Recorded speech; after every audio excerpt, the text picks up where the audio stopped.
yanamanda. There is no other God like you. Andezida brede yakotaya yanamanda. Baba, tumesogea kwenye lango. Baba, tumesogea kwenye lango la saa 6. Baba, tunaleta kwako shukrani. Baba, tunaleta kwako tukuzo. Baba, tunaleta kwako azama. Baba, tunakurudishia sifa. Baba, tunakurudishia utukufu. Heshima ni zako e Bwana, uweza na nguvu ni zako, mamlaka ni yako e Bwana. Umejivika wema, umejivika fadhili. Baba, tunaingia langoni mwako kwa shukrani. Tunaingia langoni mwako kwa kukuabudu. Tunaingia langoni mwako kwa kutukuza. Shakata haya redebosaya riko zeke na mazekotaya riadaba kote redebosiande koshale frata redebosiato haya rako zaka mata haya redebosia makoli prasene mesashazaya ereke temeta haya rako zele pratezene masaya yaka haya ketamano mazeketa riado bolo pratezene masiande rakozia kale frekene meniande koprakata yada bahaya razoko la fratekene mezeto yada yakoli vinia amiako zeta yada ba rapa kole pratezede bosaya o shakenere de bosakata bahaya radada bale pratezene maspaya. Baba, katika jina la Yesu tunakuadhimisha. Fungua moyo wako mbele za Bwana. Ni wakati wa kumwabudu Mungu, ni wakati wa kumuinua Mungu, ni wakati wa kumwadhimisha Mungu. Lakini nasema njoni nywani mwake kwa kusifu, njoni mlangoni kwake kwa kushukuru. Ni wakati wa kwenda mbele za Bwana sasa kwenye malango yake, kwenye nyua zake, kwa kulisifu na kulitukuza jina lake. Rakolo pratezede bosaya. Baba, kwa damu ya Yesu Kristo aliye hai, Baba, katika jina la Yesu Kristo aliye hai, tunanyenyekea tena mbele zako Yawe, tunanyenyekea tena mbele zako Jehova. Tunalisifu, tunalibariki na kulinua jina lako takatifu. Tunakuinua kwa ajili ya ukuu wako, tunakuinua kwa ajili ya uweza wako, tunakuinua kwa ajili ya mamlaka yako, tunakuinua kwa ajili ya ukuu wako Baba, katika jina la Yesu, katika damu ya Yesu. Tazama, tumekuja tena mbele zako sasa Bwana, tunakuinulia mioyo yetu, tunakuinulia mikono yetu, tunakuinulia maisha yetu. Tunakuabudu e Bwana kwa kuwa unastahili, tunakuinua e Bwana kwa kuwa unastahili. Wewe ni Mungu mwema, wewe ni Mungu mwaminifu, umetukuka juu ya yote na vyote. Wewe ni mtawala wa yote, wewe unaishi, wewe umetukuka. Hakuna kama wewe e Bwana. Mbingu na nchi zimejawa na utukufu wako, mbingu na nchi zinasimulia maajabu yako, mbingu na nchi zinasimulia uweza wako. Ni nani aliye kama wewe e Yawe? Ni nani aliye kama wewe e Mungu mkuu? Ni nani aliye kama wewe Mungu usiyefananishwa na kitu chochote? Adonai, we worship you. Adonai, we glorify you. Adonai, we magnify you. You are worthy of our praise, O God. You are worthy of our worship, O God. We magnify you, ancient of days. We worship you, Jesus. Ni nani aliye kama wewe Bwana? Ulinganishi, ufananishi na chochote. Tumekuja mbele zako kwa kuwa Bwana hakuna mwingine kama wewe. Tumekusanyika mbele zako kwa kuwa hatuna mwingine kama wewe. Tumekuja mbele zako kwa kuwa hatuna mwingine wa kumkimbilia, hatuna mwingine wa kumuita, hatuna mwingine wa kumtafuta, hatuna mwingine wa kumtegemea. Tumekuja kwa kuwa ambaye ni ngome yetu, wewe ni ngao yetu na kigao chetu, wewe ni nguvu yetu na haki yetu, wewe ni uzima wetu, wewe ni furaha yetu, wewe ndio amani yetu, wewe ni kila kitu kwetu e Bwana. Na ndio Bwana tumekuja kwako kwa kuwa hatuwezi kukaa mbali na wewe, hatuwezi kuwa nje na wewe, nje ya wewe Baba. Tumekuja tena mbele zako sasa kwa damu ya Yesu. Tunasogea nywani mwako kwa kusifu, tunasogea nywani mwako kwa kushukuru Baba. Tunakuadhimisha Baba, tunakuibidi Baba, tunakuheshimu Baba, tunakubariki. Wema wako haupimiki e Bwana, mamlaka yako hayapimiki, uweza wako haupimiki, fadhili zako hazipimiki, rehema zako hazipimiki, matendo yako makubwa hayapimiki. Ni nani aliye kama wewe e Yawe? Ni nani aliye aliye kama wewe Bwana. Mungu wa amani, Baba wa utukufu, Mungu unayetukuka, Mungu unayetawala, Mungu unaishi, Mungu unayetukuka. Baba tunakusifu tena, Baba tunakuinua tena, Baba tunakubariki tena, Baba tunakuinua tena, Baba tunakuheshimu tena, Baba tunakuhimidi tena. Ni nani aliye kama wewe?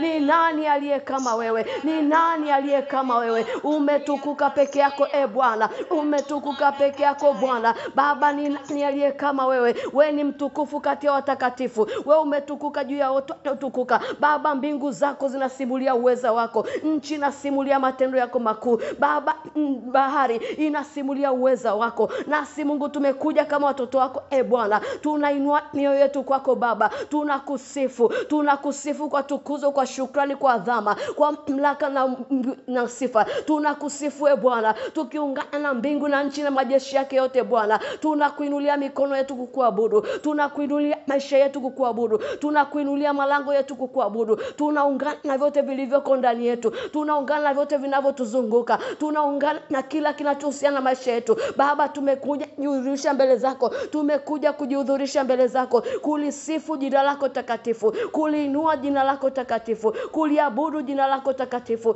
kuliheshimu jina lako takatifu, maana hakuna jina jingine kama lako Bwana. Hakuna jina linalotukuka kama lako, hakuna jina linaloishi kama lako, hakuna jina linaloponya kama lako. Baba, kwa damu ya Yesu tunakushukuru kwa ajili ya pendo lako lisilopimika Bwana. Tunashukuru kwa ajili ya uweza wako usiopimika Bwana.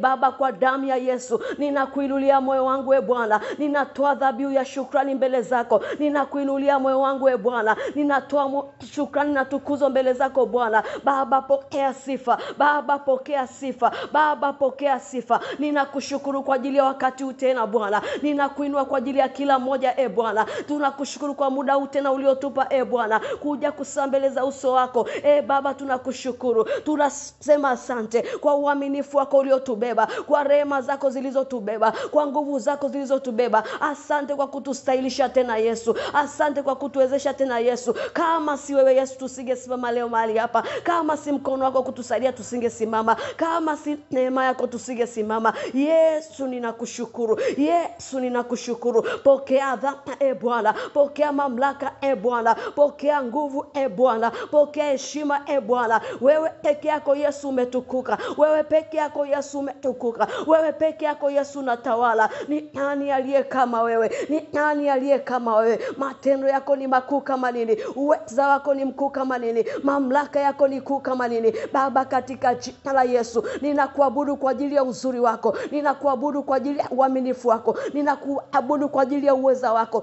Baba. Kwa damu ya Yesu, wewe ni mwema Bwana, wewe ni mwaminifu Bwana, wewe una nguvu Bwana, wewe umetukuka Bwana. Baba, tunakushukuru kwa yote uliotutendea, kwa yote uliotufanyia. Tunakushukuru kwa jinsi ambavyo umetupigania vita vya siri na vya wazi. Asante kwa kutufanyia nafasi, asante kwa kutuokoa, asante kwa kutufanikisha, asante kwa kutupigania Baba. Tunakushukuru kwa yale uliofanya tulioyaona na yale uliofanya ambayo tukuyaona Baba. Tunakushukuru Baba, tunakushukuru Baba, tunakushukuru kwa mkono wako uliotukuka juu ya maisha yetu, kwa mkono wako unatawala maisha yetu, kwa mkono wako unaotenda juu ya maisha yetu Baba. Tumekuja mbele zako, tunakushukuru, tunakushukuru, tunamimina mioyo yetu mbele zako Bwana, kuleta shukrani mbele zako, kukuabudu Bwana. Tunakutukuza Bwana, tunaleta mioyo yetu ya shukrani mbele zako Bwana. Tunakushukuru kwa matendo yako makuu na ajabu na kutisha mno uliotutendea Bwana. Asante mfalme wa amani kwa ajili ya mambo yote uliofanya Bwana, yote ambayo tuliyaona, yote ambayo hatujayaona lakini umefanya, yote ambayo hatujasikia lakini umefanya Baba. Tunazidi kukushukuru kwa ajili ya mambo ambayo macho hajawahi kuona, masikio hajawahi kusikia, mambo ambayo umetuandalia wale wakuchao. Tunakubariki na kulitukuza jina lako. Asante kwa zawadi ya msalaba, asante kwa zawadi ya jina la Yesu, asante kwa zawadi ya damu ya Yesu uliotukirimia Bwana. Tunakushukuru, tunakubariki yawe Pokea sifa. Yesu, tumekuja mbele zako, tunakuadhimisha. Pokea shukrani zetu, pokea heshima Bwana, pokea mamlaka Bwana, pokea uweza Bwana.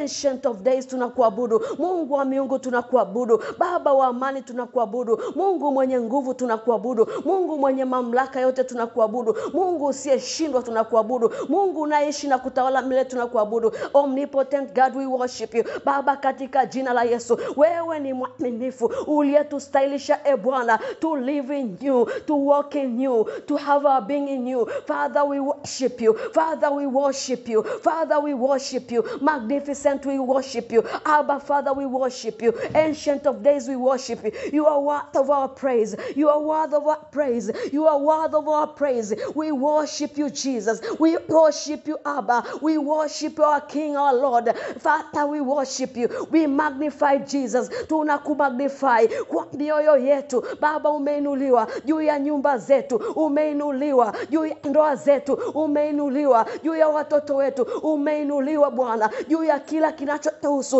umeinuliwa Yesu. Wewe umeinuliwa, wewe umeinuliwa. Jina lako limeinuliwa kuliko majina yote. Jina lako limeinuliwa Bwana, umeinuliwa Yesu, umeinuliwa Yesu. Wewe umeinuliwa kwa kinywa changu Bwana, umeinuliwa kwenye akili yangu Bwana, umeinuliwa kwenye mifupa yangu Bwana, umeinuliwa kwenye malango yangu, umeinuliwa kwenye nyumba yangu Bwana, umeinuliwa kwenye mawazo yangu, umeinuliwa. Umeinuliwa Yawe, wewe ni Bwana, umeinuliwa. Wewe ni Bwana, umeinuliwa kwenye mbingu zangu, umeinuliwa kwenye mikono yangu, umeinuliwa Baba. Wewe umeinuliwa Baba, wewe umeinuliwa kwenye miji yangu, umeinuliwa kwenye malango yangu Bwana, umeinuliwa Baba. Niketipo umeinuliwa, niondokapo Bwana, umeinuliwa, ninenapo Bwana, umeinuliwa Baba. Ninakusifu Baba, ninakusifu. Acha Mungu wa neema maisha yangu yalitukuze jina lako. Acha malango yangu yalitukuze jina lako. Acha vyote nilivyo navyo vilitukuze jina lako. Acha familia yangu ilitukuze jina lako Baba, katika jina la Yesu Baba, katika damu ya Yesu. Na kushukuru kwa kutupa uzima, kwa kutupa nguvu, kwa kutupa afya, kwa kutupa kibali cha kuiona tena siku ya leo. Tunakushukuru kwa kutuchagua, tunakushukuru kwa kututenga, tunakushukuru kwa kutusaidia Baba. Hata sasa umetusaidia, umetupa mwezi mpya, umetupa tena siku tele Baba. Tunasema asante kwa kutupa afya njema, kwa kutupa neema na kibali cha kuendelea kusogea mbele zako, cha kuendelea kukujua wewe, cha kuendelea kukutafuta Baba. Tunasema asante Baba, katika jina la Yesu. Na kushukuru kwa ajili ya kila mmoja uliyempa neema na kibali chie Bwana kusogea mbele za uso wako. Nashukuru kwa ajili ya uhai wake, nashukuru kwa ajili ya uzima, nashukuru kwa ajili ya preservation ya Bwana ya nafsi yake, ya familia yake, ya kila alicho nacho Baba. Ninakushukuru Baba, ninakushukuru Baba, ninakushukuru. Nimekuja mbele zako Bwana na neno moja Bwana, ninasema asante, ninasema asante. Asante kwa yote uliofanya, asante kwa yote unayafanya, asante kwa yote unaendelea kuyafanya. Heshima na utukufu na sifa, mamlaka, baraka na uweza, vyote vikurudie wewe Jehova. Vyote vikurudie wewe Bwana, vyote vikurudie wewe Bwana Baba, katika jina la Yesu. Ndipo sahihi Bwana, tunakushukuru kwa siku ya leo ulioifanya Baba, kwa jina la Yesu, kwa damu ya Yesu. Tunakushukuru maana siku hii Bwana umeifanya, tutaifurahia na kuishangilia kwa kuwa ni mali yako, katika jina la Yesu, katika jina la Yesu. Tunaachilia damu ya Yesu juu ya siku ya leo ya tarehe 3. Tunaimiminia damu ya Yesu, tunaachilia damu ya Yesu juu ya tarehe 3. Tarehe 3 tunakutakasa kwa damu ya Yesu. Tarehe 3 mwezi wa 4, tarehe 3 mwezi wa 4. Hear the word of the Lord. Kwa damu ya Yesu Kristo tunaachilia damu ya Yesu Kristo ndani yako, tunaachilia damu ya Yesu Kristo juu yako. Hakutakuwa na kufa wala kuzama poza juu yako, kwa damu ya Yesu, kwa damu ya Yesu. Kila mimba za madhara zilizokuwa zimetungwa ndani yako, kila uharibifu uliokuwa umetungwa ndani yako, kila walichokuwa wameandika juu yako kinyume chetu. Tarehe tatu tunakutakasa kwa damu ya Yesu. Tunakutakasa kwa damu ya Yesu dhidi ya kila silaha za kichawi, dhidi ya kila maneno ya kichawi, dhidi ya kila matamko ya kichawi. Tunakutakasa, tunakutakasa, tunakutakasa, tunakutapisha kila ulichomezeshwa, tunakutapishwa kila ulichomezeshwa kwa damu ya Yesu, kwa damu ya Yesu, kwa damu ya Yesu. Ikiwa ulitishwa kwenye ubatili, tunaachilia damu ya Yesu ya kuvunja kila ubatili uliokuwa umeachiliwa juu yako tarehe 3. Tunakutakasa. Wewe ni kiumbe cha Bwana, wewe ni roho. Tunakutakasa, tunakutakasa. Tunaiachilia damu ya Yesu ingie ndani yako. Tunaiachilia damu ya Yesu kutakase kwa jina la Yesu. Tarehe 3 tunakutakasa, tunakutakasa kila mbegu mbaya, kila mbegu za kichawi, kila mbegu za kiganga walizoachilia juu yako, kila mbegu za mkuu wa uweza wa anga walizopanda kwako. Tunaachilia damu ya Yesu, tunaachilia jina Yesu, tunalituma neno la Bwana ndani yako. Tunang'oa kila pando asilolipanda Bwana ndani yako kwa jina la Yesu. Tunakung'oa, tunang'oa kila ulichopandiwa kinyume chetu kwa damu ya Yesu. Tunasimama kinyume na uchawi wowote ulioachiliwa juu ya tarehe 3. Tunauharibu uchawi wa kupitia firmament, uchawi wa kupitia jua, uchawi wa kupitia mwezi, uchawi wa kupitia nyota, uchawi wa kupitia ardhi, uchawi wa kupitia hewa, uchawi wa kupitia vyakula, uchawi wa kupitia ndoto.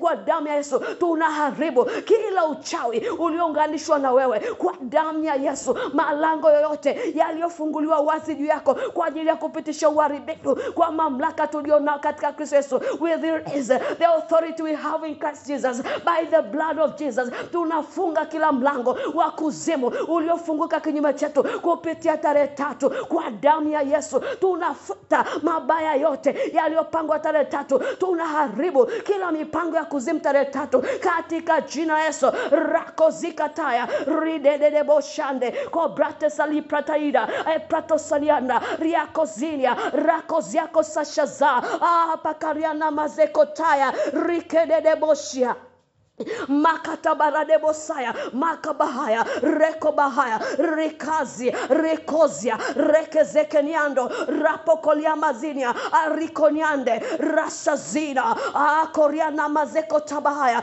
We subdue arikolia pazikinianda. Tunaisubdue tarehe 3, tunaisubdue tarehe 3 chini ya mamlaka ya Kristo Yesu, chini ya lordship of Christ Jesus. Rikonia mazekotaya kwa damu ya Yesu, kwa jina la Yesu. Tunaiachilia damu ya Yesu, tunaachilia ushuhuda wa damu ya Yesu kwenye atmosphere iliyoko juu ya mitaa tunayokaa. Tunaachilia jina la Yesu kwenye atmosphere, kwenye mbingu tunazokaa. Tunaachilia damu ya Yesu kwenye atmosphere inayotuzunguka iliyoko juu yetu. Tunaachilia damu ya Yesu, tunatakasa. Ikiwa kuna uchafu umeingia kwenye atmosphere, ikiwa kuna roho chafu imeingia kwenye atmosphere, tunaachilia damu ya Yesu. Tuna clean up the atmosphere. We clean up the atmosphere. We clean up the atmosphere by the blood of Jesus. Every presence of witchcraft, every presence of sickness, disease, failure, disappointment, limitation in progress, by the blood of Jesus. Tunaachilia damu ya Yesu, tunaitakasa atmosphere, tunatakasa, tunafuta matamko ya mkuu wa uweza wa anga, tunafuta kila filthiness, tunafuta kila uchawi, tunafuta kila enchantments, tunafuta kila spells, tunafuta kila projections za kichawi kwa mamlaka ya damu ya Yesu, kwa mamlaka ya damu ya Yesu. Tuna subdue atmosphere iliyoko juu ya mitaa tunayokaa. Tuna subdue atmosphere iliyoko juu ya nyumba zetu. Tuna subdue the atmosphere iliyoko juu ya watu waliokaa kwenye nyumba zetu. Tuna subdue hizo atmosphere, tunazitisha chini ya mamlaka na utawala wa Kristo Yesu, wa Kristo Yesu. Kwa damu ya Yesu, we set on fire our atmosphere. We set on fire the atmosphere around our streets. We set that fire. We set fire. We set fire. We set holiness. We set salvation. We set create holiness. Kwa damu ya Yesu tunaachilia moto ukatawale, tunaachilia uweza wa Mungu aliye hai ukatawale, tunaachilia roho saba za Mungu ikatawale. Kwa damu ya Yesu tunafuta magonjwa, tunafuta aibu, tunafuta kansa, tunafuta aibu, tunafuta mateso, tunafuta kukandamizwa, tunafuta kuonewa, tunafuta uchawi, tunafuta uganga. Kwa damu ya Yesu, kwa damu ya Yesu, kwa damu ya Yesu. Rakoziko taya rededebo ziande rakolipratazia dobasaya. Roho wa Kristo, Roho wa Bwana, tawala juu ya nyumba zetu, tawala kwenye atmosphere iliyoko kwenye mitaa tunayokaa, tawala kwenye atmosphere za watu walioko kwenye miji yetu na nyumba zetu, tawala kwenye atmosphere za biashara tunazofanya. Kwa jina la Yesu, kwa damu ya Yesu, kwa jina la Yesu, kwa damu ya Yesu tunapanda ushindi kwenye atmosphere, tunaachilia ushindi, tunaachilia baraka, tunaachilia amani, tunaachilia kufanikiwa, tunaachilia kuongezeka, tunaachilia kukua, tunaachilia baraka kwenye atmosphere kwa jina la Yesu, kwa jina la Yesu. Na sai kwa damu ya Yesu ninaamuru hiyo atmosphere mlioachilia sahi kwa damu ya Yesu, na iamuru sasa ingie ndani ya watu wote wanaotuzunguka, ingie kwenye mitaa ya watu wote wanaotuzunguka. Hiyo atmosphere tulioiachilia ya upendo, ya furaha, ya amani, afya njema, uzima, nguvu, kibali, heshima, kufanikiwa, kuzaa, kuongezeka, kuokoka, kumjua Yesu. Kwa damu ya Yesu naamuru hiyo atmosphere tulioiachilia sasa, tunaiamuru ingie ndani ya watu wote kwenye mtaa tunaokaa, ingie ndani ya watu wote tunafanya kazi biashara nasi, ingie sahi kwa watu wote wanaotuzunguka kwa jina la Yesu, kwa jina la Yesu, kwa jina la Yesu, kwa jina la Yesu. Bwana Yesu, tawala, tawala, tawala. Tunasimamisha ushuhuda wa damu ya Yesu, tunasimamisha ushuhuda wa Kristo Yesu, tunasimamisha ushuhuda wa jina la Yesu, kwa damu ya Yesu, kwa jina la Yesu. Bwana, wewe ni mtawala, tawala. Wewe ni mtawala, tawala, tawala Bwana, tawala Bwana, tawala Bwana. Atmosphere tulioiachilia Bwana, tunaomba ingie ndani ya kila moja kwenye nyumba zetu, ingie ndani ya kila moja kwenye mitaa yetu, ingie ndani ya kila moja kwenye biashara zetu, katika jina la Yesu, katika jina la Yesu. Saiko mamlaka nilionao katika Kristo Yesu, kila ulimi ulioinuka kwa ajili katika hukumu, kuhukumu mtu yote asikia sauti yangu, kuhukumu nyumba zetu, kuhukumu miji yetu, kuhukumu maisha yetu, kwa damu ya Yesu ninauangusha wa ulimi ulioinuka kinyume chetu, ulimi wa dragon kwenye atmosphere, ulimi wa kichawi, ulimi wa kila agent wa kuzimu ulioinuliwa kinyume chetu, kwa damu ya Yesu. We condemn that tongue, we condemn that tongue, we condemn that tongue, we condemn that tongue in the mighty name of Jesus. Every tongue of the enemy that has been raised against us right now, by the blood of Jesus, by the blood of Jesus, tunaangusha ulimi, tunahukumu ulimi na kuangusha kwa jina la Yesu. Tunahukumu mawazo mabaya yanayoinuliwa kinyume chetu kwa ajili ya kuachilia projection, kwa ajili ya kuachilia friction, kwa ajili ya kuachilia mateso. Sai kwa damu ya Yesu, we cast kila evil imagination against us, we cast them up, we cast them up, we cast them up. Tunaangusha mawazo, tunaangusha kila mawazo, tunaangusha kila elimu, tunaangusha kila kilichoinuliwa kwenye mitaa tuliyoko, kwenye malango tuliyoko, kwenye mbingu tulizoko. Kwa damu ya Yesu tunaangusha kila kaburi loinuliwa kinyume chetu, tunaangusha kila uchawi, tunaangusha kila uganga, tunaangusha matamko, tunaangusha kila laana iliyoachiliwa juu yetu, tunaangusha kwa jina Yesu.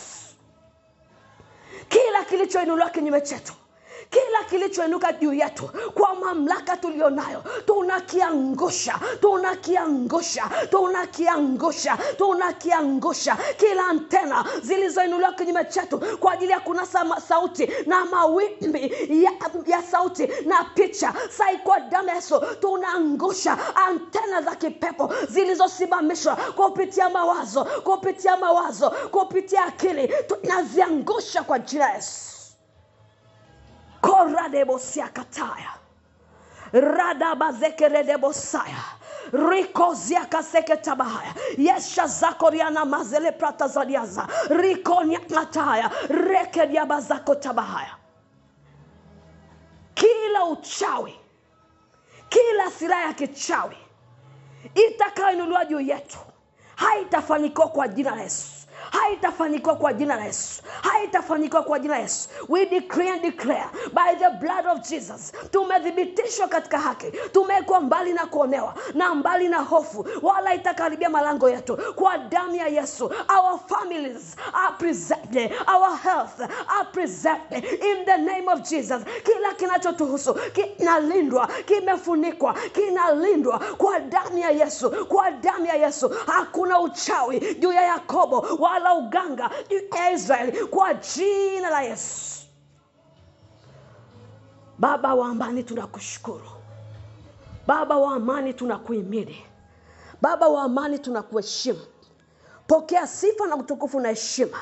Maana shauri lako litasimama, mapenzi yako yatasimama, uweza wako utasimama, nguvu zako zitasimama katika jina la Yesu, katika damu ya Yesu. Baba tunakushukuru kwa ajili ya wema wako, kwa ajili ya uaminifu wako, kwa ajili ya nguvu zako na kibali chako. Kwa jina la Yesu, kwa damu ya Yesu tumeomba yote haya na kuamini. Kwa jina la Yesu, kwa damu ya Yesu, amen. Hallelujah. Hallelujah. Amen. Tunaingia kwenye kipindi cha rehema. Hallelujah. Tumeshukuru, endelea. Amen. Bwana Yesu asifiwe. Amen. Bwana Yesu asifiwe. Amen. Hebu sema hiyo amen kwa nguvu, maana kuna watu wameshalala. Bwana Yesu asifiwe. Amen. Amen. Tunamshukuru Mungu kwa neema ambayo ametupa usiku wa leo wa kwenda mbele zake na kukaa kwenye miguu yake. Na ni wakati mwingine tena ambao Mungu anatuita kwa ajili ya kutengeneza mahusiano yetu na yeye. Kuna kitu kimoja ambacho nimejifunza siku ya jana, kiliingia ndani ya moyo wangu kwa njia tofauti sana. Mungu alikuwa ananifundisha na kunielekeza nini maana ya toba. Toba sio tu kusamehewa dhambi, sio tu kusamehewa makosa, lakini toba ni kutengeneza mahusiano. Bwana Yesu asifiwe. Kwa sababu mtu unaweza ukamfanyia kitu kibaya, ukamuomba msamaha, akakusamehe, lakini kusiwe na mahusiano tena. Lakini sisi usiku wa leo, kwa nini tunaomba toba kila mara na kila wakati tunapokaa kwenye uwepo wa Mungu? Ni kwa sababu tunahitaji kuwa na mahusiano na Mungu. Hatuhitaji tu Mungu aishie kutusamehe dhambi, lakini tunahitaji Mungu asamehe uovu, asamehe dhambi zetu, asamehe makosa yetu. Lakini pia tunatamani tuwe na mahusiano. Mtu mwenye mahusiano na Mungu ni mtu wa namna gani? Ni mtu ambaye Mungu anaweza kumwamini tena. Ni mtu ambaye Mungu anaweza kumsikilizisha sauti yake tena. Ni mtu ambaye Mungu anaweza kumpa nafasi ya pili tena. Huyo ndio mtu ambaye ana mahusiano na Mungu. Na hiyo ndio kiu yetu kwenye huu mwaka.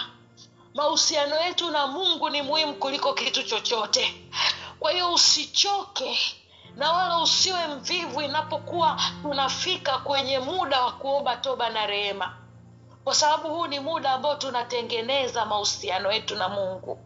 Huu ni muda ambao tunamwambia Mungu, tunatamani utuamini tena. Tunatamani Mungu, japo tumekosea, japo tuko kwenye dhambi hatustahili. Mungu tunatamani utusamehe, na Mungu utusaidie tutoke hapa ili tukupende zaidi, ili tukutumikie zaidi. Na Mungu tunakuahidi, tunajutia kila tulichokitenda, kwa sababu tumegundua mahusiano yetu sisi, wewe na Mungu, ni ya muhimu zaidi. Hiko ndicho ambacho tunaenda kukifanya usiku wa leo. Tuko kwenye mwezi wa kutembea na sheria ya roho wa uzima, sawa sawa na neno ambalo tumeona. Ni mwaka wa kutumia sheria kwenda mbele za Mungu. Mungu wetu ni wa kanuni na utaratibu. Sasa wakati tunahitaji kutumia sheria, hatuwezi tukaenda mbele za Mungu tukimwambia Mungu hukumu kwa haki, wakati mikono yetu ina hatia, wakati ardhi tulizokanyaga ziko sawa sawa, wakati familia zetu kuna damu zinalia kwenye ardhi. Tunahitaji kuhakikisha mahusiano yetu sisi na Mungu yanakaa vizuri. Kwa hiyo saa hii tunaenda kumwambia Mungu maneno, tunaenda kutubu mbele za Bwana. Toba ni personal. Sitamani hata nikuongoze maombi, kwa sababu najua toba ni personal. Ni wewe kiu yako ya kutamani kutengeneza naye. Wewe unajua ni wapi umekwama, ni wapi umejawa uchafu na dhambi. Mweleze Mungu ukweli, wala Mungu hahitaji upretend mbele zake. Mwambie Mungu, ni hapa, hii dhambi imenishinda, hii dhambi ya uzinzi imenishinda. Baba, ninajutia, ninatamani unisaidie. Rakatamanda zido brede yekozita manda kataya zado brede katamande yakana manda ziata brade yekoziata manda katahaya yekona mande zio dobrede bakatahaya. Baba, tumekuja jinsi tulivyo mbele zako. Baba, tumekuja na hakuna ambaye amejificha mbele za enzi yako na utukufu wako. Maana ni nani mwanadamu anayeweza kujificha Baba akaukimbia uso wako? Ni nani ambaye anaweza akaja mbele zako akaficha? Maana wewe unajua idadi ya nywele zetu. Wewe unajua maneno ambayo hatuyaongei kwenye kinywa, lakini tunayasema moyoni. Baba, yako wazi mbele zako. Wewe wajua kuingia kwetu na kutoka kwetu. Wewe ni Mungu ambaye hauna mipaka kwenye maisha yetu. Unaweza kuaccess kila kitu. Na Mungu, wewe jicho lako liko karibu kututazama kila sana, kila dakika, kuliko mwanadamu yoyote, kuliko mtu yoyote. Na Baba, kwa ujumla wa maisha yetu, Bwana, tunakuja mbele zako tukikwambia uturehemu, utusamehe. Baba, tunaomba uturehemu. Baba, tunaomba utusamehe. Samehe namna ambavyo tumekuabudu. Samehe namna ambavyo tumekufanyia ibada. Samehe namna ambavyo ndani yetu hatuna kweli. Baba, samehe jinsi ambavyo ndani yetu hatukuabudu wewe katika roho na kweli. Ndani yetu hatukuamini jinsi inavyopasa. Baba, hatusikilizi neno lako. Baba, hatufuati maelekezo. Baba, mikono yetu imejaa dhambi. Baba, mikono yetu imejaa hatia. Baba, hatustahili hata kukuita, maana vinywa vyetu vimejaa matukano, maana vinywa vyetu vimejaa lawama. Baba, tunaomba toba. Baba, tunaomba rehema. Baba, turehemu sisi. Baba, tusamehe. Baba, nisamehe namna ambavyo nimekaa mbele zako. Baba, nisamehe namna ambavyo nimelishusha thamani jina lako. Rakana manda zito brede kataya. Baba, nirehemu namna ambavyo majaribu yalikuja, na Mungu nikakuweka wewe chini, nikayaweka yale majaribu kuwa juu, nikatoka kwenye njia yako, na moyo wangu ukajaa ghadhabu, na moyo wangu ukajaa kulalamika. Baba, ninaomba toba. Baba, ninaomba rehema. Baba, rehemu fikra zangu. Rehemu namna ambavyo mawazo yangu yamenipeleka pasipo kuwa sawasawa. Baba, ni rehemu jinsi ambavyo nimefungulia mlango wa wewe kuondoka kwenye nyumba yangu. Baba, ninaomba toba. Ninaomba rehema. Baba, kila tabia iliyoko iliyoko ndani yangu Baba ninaileta mbele zako Baba. Angalia kuna tabia zinazonitesa Baba, angalia kuna hali zilizo kwenye maisha yangu ambazo haziko sawa sawa Baba, na mimi nazijua ya kwamba sifanyi iliyo sawa, na mimi ninajua ya kwamba Baba sifanyi iliyo haki, na mimi ninajua ya kwamba hii tabia haitanipeleka pale ninapotakiwa kufika Baba. Ni wazi mbele zako, ninaomba unirehemu, ninaomba unisamehe Baba, kila tabia iliyoko ndani yangu, kila tabia ambayo nimeifuga kwa muda mrefu, ambayo nimeitolea sababu kwa muda mrefu Baba, ninaomba toba Baba, ninaomba rehema. Rehemu kila tabia iliyoko ndani yangu Baba, ni kulalamika Baba, ni tabia ya kujihesabia haki Baba, ni kukaa barazani pa wenye mizaa rako na manda kataya Baba, ni kushindwa kusamehe Baba, kila tabia iliyoko ndani yangu Bwana, ya siri na ya hadharani Baba, itazame tena. Ninaomba unirehemu Baba, ninaomba unisamehe Baba. Ninatamani usiku wa leo kutengeneza maisha yangu, kutengeneza njia zangu Baba. Ninatamani haki yako isimame kwenye nyumba yangu, haki yako isimame kwa watoto wangu, lakini mikono yangu ni michafu, miguu yangu ni michafu Bwana. Kinywa changu kimejaa udhalimu, macho yangu yamejaa upotovu. Siwezi hata kukuangalia usiku wa leo, siwezi hata kuinua kinywa changu Baba. Nirehemu Baba, nisamehe Baba, nirehemu Baba, nisamehe. Rakona manda zito brede ya karamanda azata manda rikotaya Baba. Kwa kinywa nasema ninakupenda, lakini sirini nimekuacha Baba. Nirehemu, nisamehe. Kwa kinywa nasema nakupenda, lakini kwa matendo yangu nimekuacha Baba. Naomba nirehemu Baba, nisamehe.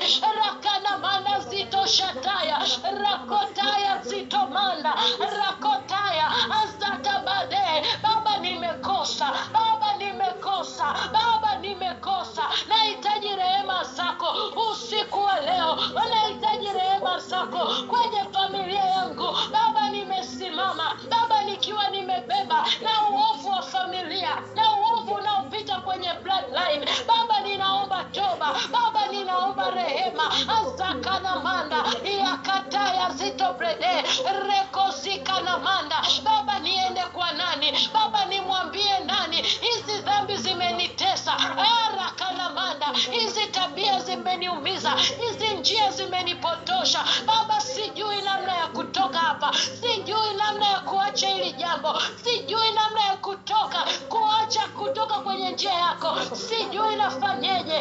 Rakana manda zata brade irakana mande redo brede zakataya Baba. Huu ni ukweli wa moyo wangu, ninatamani kuona ukinirehemu ili unisaidie, ili unionyeshe njia.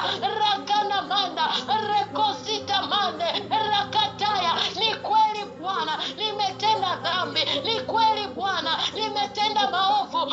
Rakana manda zikataya. Mabaya yaliyonipata ni kwa sababu sikufanya sawa sawa. Zakana manda liki zilizokuja kwenye nyumba yangu ni kwa sababu sikusimama kwa uaminifu Baba. Ni kweli Baba, ni kweli Baba, ni kweli, nisamehe Baba, ni kweli, ni rehemu. Rakazina manda kataya reto bada zita manda. Naitamani haki yako Bwana, natamani haki yako ifike kwenye ukoo wangu, natamani haki yako ifike kwenye kitu ninachokitamani, lakini Baba rakoza na mande, vazi langu ni chafu, kilemba changu cha wokovu ni kichafu, mshipi wangu ni mchafu. Rakaza na manda. Nahitaji rehema zako Baba, nahitaji rehema zako. Nami ninazama kwenye kilindi cha damu Baba, ninazama kwenye kilindi cha damu Baba, ninazama kwenye kilindi cha damu ya Yesu Baba. Ninazama huko ndani Baba, ninazamisha vyote nilivyo navyo Baba, ninazamisha jumla ya maisha yangu Baba, ninazamisha siku zangu zote ulizonipa kuishi Baba, ninaziweka huko. Rakana manda zina baya Baba, vyote ulivyonipa usiku wa leo mbele zako. Oya karamande zidabaya. Baba ninanyunyiza damu ya toba na rehema, ya toba na rehema. Baba geuza hasira yako, Baba geuza hasira yako isiwake juu yangu, isiwake juu yangu. Geuza hasira yako isiwake juu ya familia yangu. Neno lako linasema katikati ya ghadhabu, Baba tuombe rehema. Baba nimesimama, naomba rehema zako juu ya familia yangu. Tazama tulivyotangatanga, rakana mane, hatuna makao Bwana, rikosita manda, yakata mane. Kila tunachokifanya Baba kinatukimbia, rekosina manda. Baba ghadhabu yako imekuwa kali, Baba mapigo yako yamekuwa makali, rakosana mande. Baba tunatamani turudishe tena mahusiano, Baba tunatamani rakona manda zitabaya, rekota manda zikataya. Sikio lako lisiondoke kwetu Baba, kumbuka rehema, Baba kumbuka rehema. Ndugu zetu walipofanya udhalimu, ni mimi nami nilifanya udhalimu, ni wote tulifanya udhalimu. Ndugu zangu walipoua, Baba wote tuliua. Tunakuja kwako, tunaomba rehema, rakosa na manda, yakataya, aseta redo manda, yakareno maye, sada baya, rekotaya, asito shataya, rikana manda. Baba kumbuka rehema, Baba kumbuka rehema, Baba kumbuka rehema. Nilivyozunguka kwenye mlima huu Bwana, sasa yatosha, nahitaji rehema zako. Tulipopita labda yatosha, tunahitaji rehema zako. Utukusanye tena, utusaidie tena, utuamini tena. Rakana manda, aseno brede, yakataya. Na nyunyiza damu ya Yesu ya toba na rehema kwenye ardhi zangu zote. Na nyunyiza damu ya Yesu ya toba na rehema kwenye familia. Na nyunyiza damu ya Yesu ya toba na rehema kwenye uzao. Na nyunyiza damu ya Yesu ya toba na rehema kwenye jumla ya vyote ulivyonipa. Rakana mande. Baba kumbuka rehema, Baba kumbuka rehema. Baba nikusanye tena, mimi mwanao Queen nikusanye tena. Baba mimi mwanao Queen nisaidie tena, mimi sina pa kwenda. Baba usiponirehemu sijui nitakuwa nini.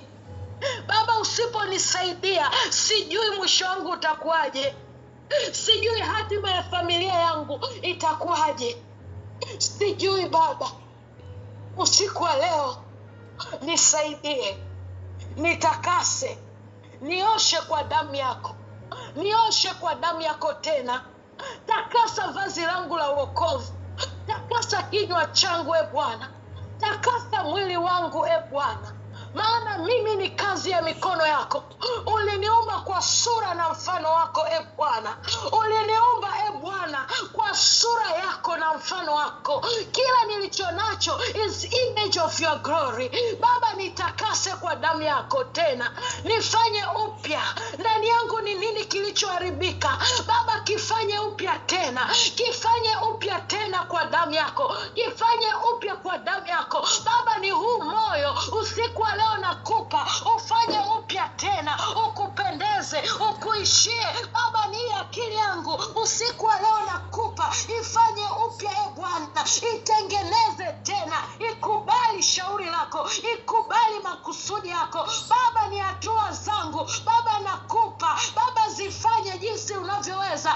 Rakana manda, Baba ni mikono yangu, Baba usiku wa leo nakupa, ifanye kwa upya, maana wewe ni mfinyanzi, waweza kunifinyanga jinsi upendavyo. Rakata manda, aseto shata manda. Baba ni masikio yangu, rakata manda, Baba yatakase kwa upya. Rekosita manda, rekaya na mande. Chochote kinachonikosesha, chochote kinachonikosesha ndani yangu na nje yangu, usiku wa leo Bwana ingilia kati, ingilia kati, ingilia kati, nisaidie. Ingilia kati, unitakase. Ingilia kati, uniweke huru kwa damu ya Yesu, kwa jina la Yesu. Asante e Bwana, maana neno lako linasema ikiwa dhambi zetu zi nyekundu kama damu, wewe wafanya, wewe waweza kuzifanya kuwa nyeupe kama theluji. Asante Bwana, maana usiku wa leo umetusikia, na usiku wa leo umetuponya, na usiku wa leo umetusamehe. Asante Bwana kwa ajili ya mahusiano mapya na safari mpya tunayoanza kutembea na wewe Bwana. Asante Mfalme, maana wingu lako litaenda nasi. Uwepo wako na uweza wako utakuwa katikati yetu. Hatutapotea njiani, hatutakosea njiani, hatutakosana tena na wewe, katika jina la Yesu, katika damu ya Yesu. Amen. Amen. Amen. Amen. Amen. Shangilie Yesu kwa kutuweka huru na kutusamehe. Hebu mshangilie Yesu kwa sababu tunajua leo ataenda kutusaidia sana. Tunapojitakasa tunapata neema ya kumsogelea. Kwa hiyo sasa hivi tumesogelea enzi yake, sasa hivi tumesogelea mamlaka yake. Kwa hiyo tuwe na uhakika ya kwamba Mungu yupo katikati yetu na hakika atatuhudumia. Hakuna ambaye amekuja kwenye maombi haya atatoka jinsi alivyoingia. Kila mtu aliyekuja kwenye maombi haya atatoka akiwa amebarikiwa, atatoka akiwa ametengenezwa, atatoka akiwa na hatua mpya zaidi. Amen. Amen. Amen. Tunamshukuru Mungu kwa Jumatano yetu nzuri ya madhabahu ya Bwana unijibu hima. Hii ni madhabahu ambayo Mungu ametupa kila siku ya Jumatano, mahali pa kushtakia mambo yetu, mahali pa kushuhudia matendo makuu ya Mungu, lakini ni mahali ambapo tunamwambia Mungu atupe hatua zaidi. Ni mahali ambapo Mungu atatupa maelekezo, na tuna dakika kama 15 za kushuhudia juu ya kitu ambacho Mungu ametufanyia na ambacho huwezi kukaa kimya. Naomba nikukaribishe umshuhudie Mungu ili kwa pamoja twende mbele zake kumshukuru. Nakaribisha shuhuda. Karibuni kwa ajili ya shuhuda. Haleluya. Bwana Yesu asifiwe. Amen. Amen. Kipekee na kila sababu ya kumshukuru Mungu sana. Mungu anayesikia maombi. Ilikuwa ni miaka mingi iliyopita, mimi na mama, Mungu alitupa neema ya kwenda mahali nilipozaliwa, mahali ambapo wazazi wangu wamezaliwa, na tulienda kule tukatembelea nyumbani, tukapata neema ya kuomba. Kuna kaka yetu ambaye alikuwa amefungwa jela kwa miaka mingi, na nakumbuka tulivyofika mahali pale tuliomba, na Mungu alituambia kwamba atamtoa jela, na tukamtembelea mama yake, tukamtia moyo, tukamwambia kwamba Mungu atamtoa huyo kaka yetu. Na namshukuru Mungu kwa sababu ni kweli Mungu amemtoa mwaka jana. Na tunamshukuru Mungu kwa ajili ya uaminifu wake, maana wengi waliotoka katika kipindi kile, wengi walikufa. Katika grupu yao walitoka watu 10 kwa sababu alikaa jela karibia miaka 8, na wengi walikufa, lakini Mungu amemweka salama. Amen. Amen. Kwa hiyo namshukuru Mungu kwa sababu Mungu aliliangalia neno lake na akalitimiza. Amen. Amen. Lakini kingine ambacho Mungu alitusaidia kuomba tukiwa kwenye zile ardhi, tuliomba neema ya wokovu kwenye familia na kwenye ukoo. Na tukamsihi Mungu sana kwamba ndugu zetu na familia yetu imrejee Mungu, na ikiwezekana ndugu zetu waokoke. Amen. Amen. Namshukuru Mungu kwa sababu nimeanza kuona wingu kubwa la wokovu likitanda kwenye familia. Mungu ametupa neema, nadhani ni mwezi huu kama ukoo tutaenda kule Moshi kwa ajili ya kuomba na kuvunja maagano, na watu wengi tunajua watampa Yesu maisha. Kwa hiyo kipekee ninamshukuru Mungu kwa sababu ninaona ni product ya uaminifu wa Mungu. Amen. Ninaona ni maombi ambayo Mungu amekuwa akiyasikiliza kila siku na kila saa. Kwa hiyo ninatamani nikutie moyo, maombi yako yanafaa sana. Wakati tunaenda na Mama G tunaomba, ilikuwa kama vile tunasukuma upepo, ilikuwa kama vile tunaomba vitu ambavyo haviwezekani. Lakini miaka mingi imepita na leo ukoo mzima unaungana na unaona kwamba watu wanatakiwa kwenda kuomba. Na kitu cha ajabu na cha tofauti mno, wala mimi nilikuwa sihusiki kuhamasisha, ila Mungu aliinua watu kwenye kila familia ambao sasa hivi wanaomba, wanakutana kila saa 4 usiku kwa ajili ya kuomba na kuipeleka familia mbele za Mungu na kujiandaa kwa ajili ya hiyo ibada kubwa itakayofanyika mwezi huu. Kwa hiyo endelea kukazana.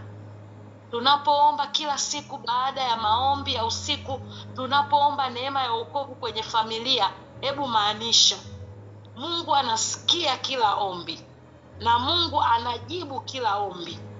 Kwa hiyo endelea kukazania jambo lako. Amen. Amen.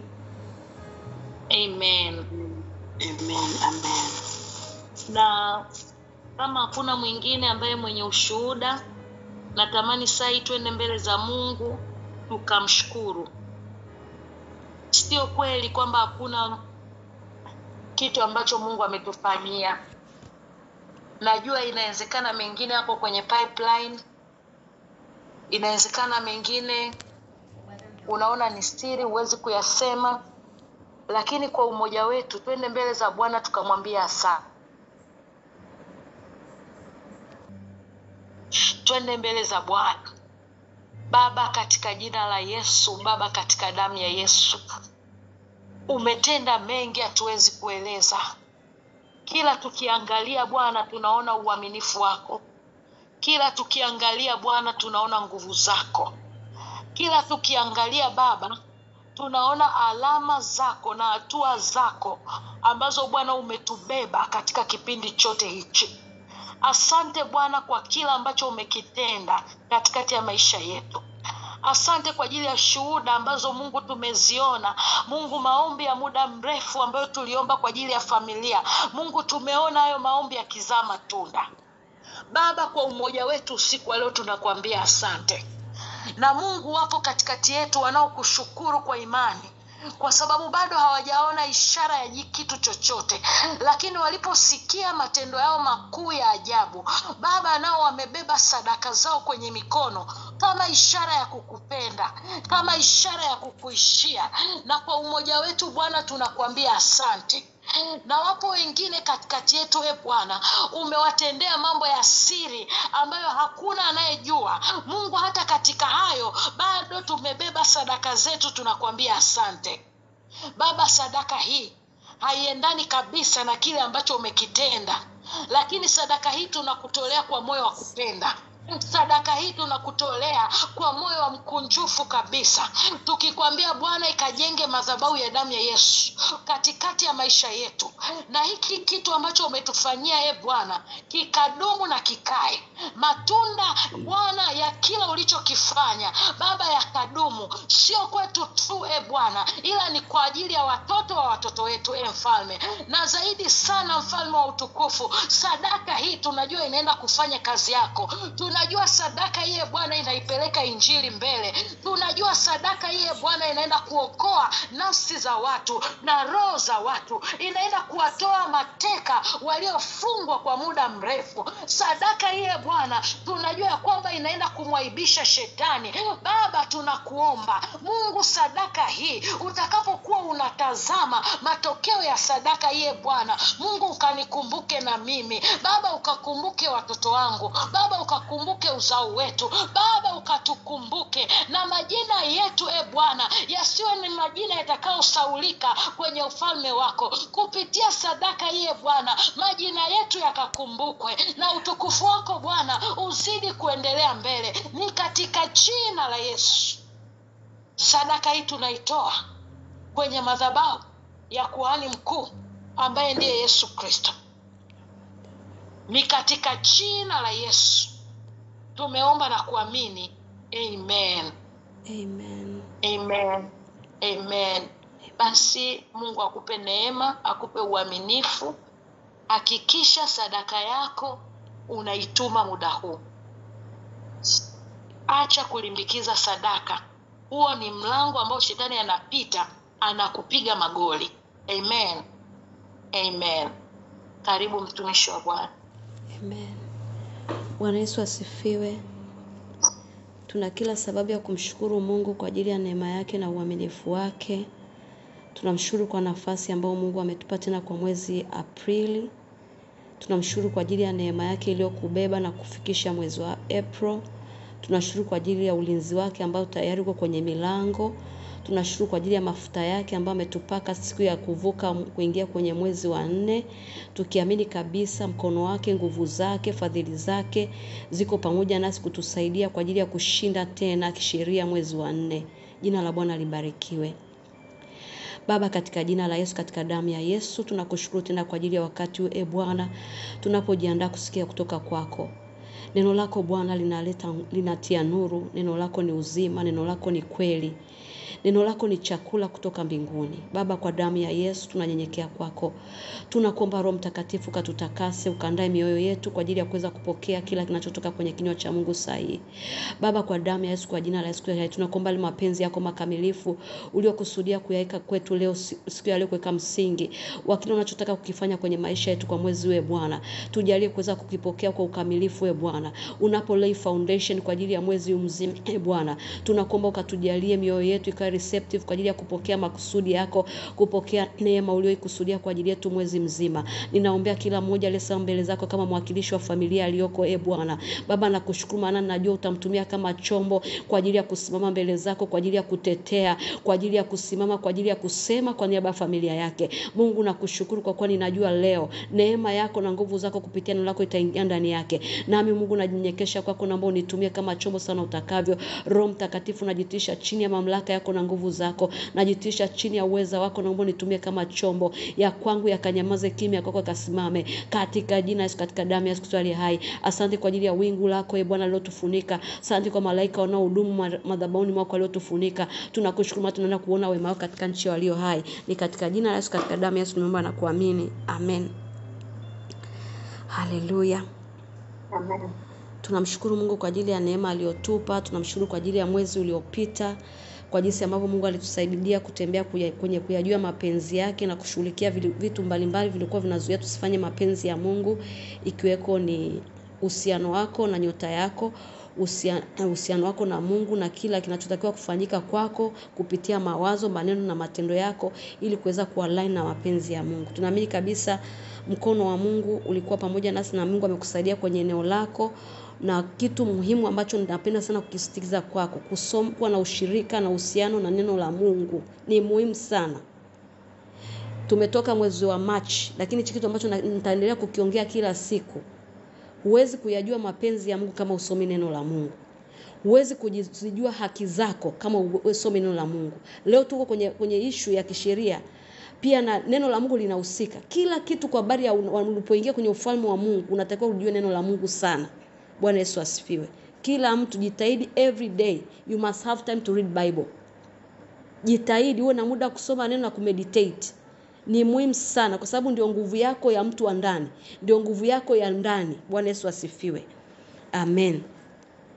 Basi leo tunamshukuru Mungu kwa kutupa neema na kibali cha kuanza session ya kutembea na sheria ya roho uzima ule ulio katika Kristo Yesu, na tukiwa tunaanza kwenye kipengele cha kwanza, ijue njia muhimu ya kuomba kisheria. Ijue njia muhimu ya kuomba kisheria. Tukiwa kwenye kipengele cha kwanza cha topics zetu ambazo tunaanza kuzishughulikia, tunazifanyia kazi mwezi huu mzima. Bwana Yesu asifiwe. Haleluya. Kabla ya mambo yote, kama kuna hili neno natamani ulisikie, litaweza kukupa ufunuo kabisa kamili wa kule tunakoelekea. Zaburi ya 82 mstari wa kwanza, nitaenda wa 6 tena nitasoma wa 6 mpaka wa 8. Zaburi ya 82. Naomba ujitahidi sana kwa moyo wako wote, ujitahidi usilale, kwa sababu tuna lay foundation. Msingi huu utakusaidia kule tunakokwenda. Usipoweza kupata kile tunachokijenga leo, kule tunakwenda kufanya kitu usichokijua. Bwana Yesu asifiwe. Jitahidi sana uwe receptive, jitahidi sana kusikiliza. Zaburi ya 82 mstari wa kwanza, wa 6 na wa 8. Kabla sijasema chochote, natamani hiki kitu kiingie kichwani mwako. Inasema, Mungu asimama katika kusanyiko la Mungu. Katikati ya miungu ana hukumu. Mimi nimesema ndinyi miungu na wana wa aliye juu, nyote pia. Lakini mtakufa kama wanadamu, mtaanguka kama mmoja wa wakuu. 8. Mungu simame uhukumu nchi, maana wewe utawarithi mataifa yote. Kabla ya kwenda mahali popote, natamani nifafanue ninachotaka kukiongea hapa na kitakachotupeleka kule tunakokwenda. Anaposema Mungu asimama katika kusanyiko la Mungu, kusanyiko la Mungu ndio sisi hapa. Kusanyiko la Mungu ni watu wake. Katika miungu ana hukumu. Sisi ndio miungu. Katikati ya miungu kuna wakati Mungu anasimama juu ya kusanyiko lake, juu ya watu wake kwa ajili ya kuhukumu. Anasema mimi nasema ndinyi miungu na wana wa aliye juu, nyote pia. Katika kitu ambacho unatakiwa ukijue siku zote ili uweze kushinda, lazima ujue nafasi yako. Mungu kwa kinywa chake mwenyewe anakuita wewe ni Mungu. Wewe nyie ni miungu chini yake aliye Mungu mkuu. Tunaposema Mungu wa miungu, miungu ni sisi. Haleluya.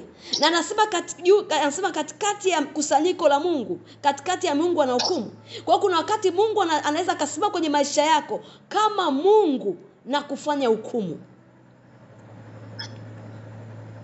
Lakini anasema mimi nimesema ndinyi miungu na wana wa aliye juu, nyote pia.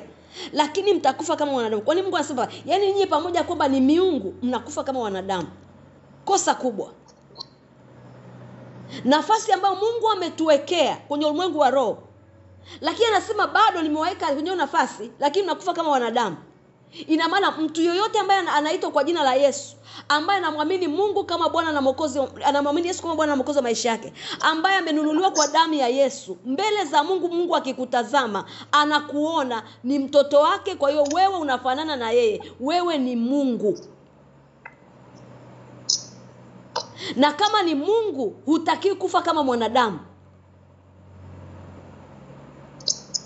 Asa lakini mtakufa kama wanadamu, mtaanguka kama mmoja wa wakuu. Kwa ina maana kuna wakuu wanaoanguka, lakini Mungu ategemei kuona kasa kati ya watu wake wanaanguka kama wakuu wengine. Anasema Mungu usimame hukumu nchi. Kwa ina maana hapa ni kila mtu kwenye nafasi yako, kwenye nyumba yako. Mungu amekuchagua kama kuhani, naanza kukuweka kwenye nafasi yako kuanzia sasa. Wewe ni Mungu. Wewe ndio unaweza ukaamua kitakachotakiwa kesho na kisichotokea. Wewe ndio una uwezo wa kwenda mbele za Mungu na kujieleza ili upate kupewa haki ya familia yako, upate kupewa haki ya watoto wako. Wewe hapo. Na Mungu kwako hategemei kuona unakufa kama mwanadamu. Hategemei kabisa kuanguka kama wakuu wengine wanavyoanguka. Bwana Yesu asifiwe. Moyo wako, macho yako, akili yako kuanzia sasa ianze kutengeneza kitu hichi, kwamba tuko kwenye ulimwengu wa roho wa kumwendea Mungu kama mhukumu. Amsema katikati ya kusanyiko ana hukumu. Tuko kwenye mwezi wa kusimama mbele za Mungu kwa ajili ya kutufanyia hukumu. Bwana Yesu asifiwe. Juu ya mambo mbalimbali yanayoendelea kwa muda mrefu ambayo hayana mwisho, tunaomba kila siku yabadiliki. Bwana Yesu asifiwe. Baada ya kusema haya, tunarudi sasa kwenye neno ambalo tunatubeba sasa kwenye mwezi huu wote. Anasema kwenye Warumi 8:2 anasema, kwa sababu sheria ya roho wa uzima ule ulio katika Kristo Yesu umeniacha huru, mbali na sheria ya dhambi na mauti. Akimaanisha kuna sheria iliyoko ndani ya roho wa uzima. Na hiyo sheria kazi yake ni kuweka watu huru. Kazi yake ni kuweka vitu vyako huru. Alafu kuna sheria nyingine ya dhambi na mauti. Kazi yake ni kuchinja, kuiba na kuharibu. Kuchinja, kuiba na kuharibu. Sheria ya dhambi na mauti. Bwana Yesu asifiwe.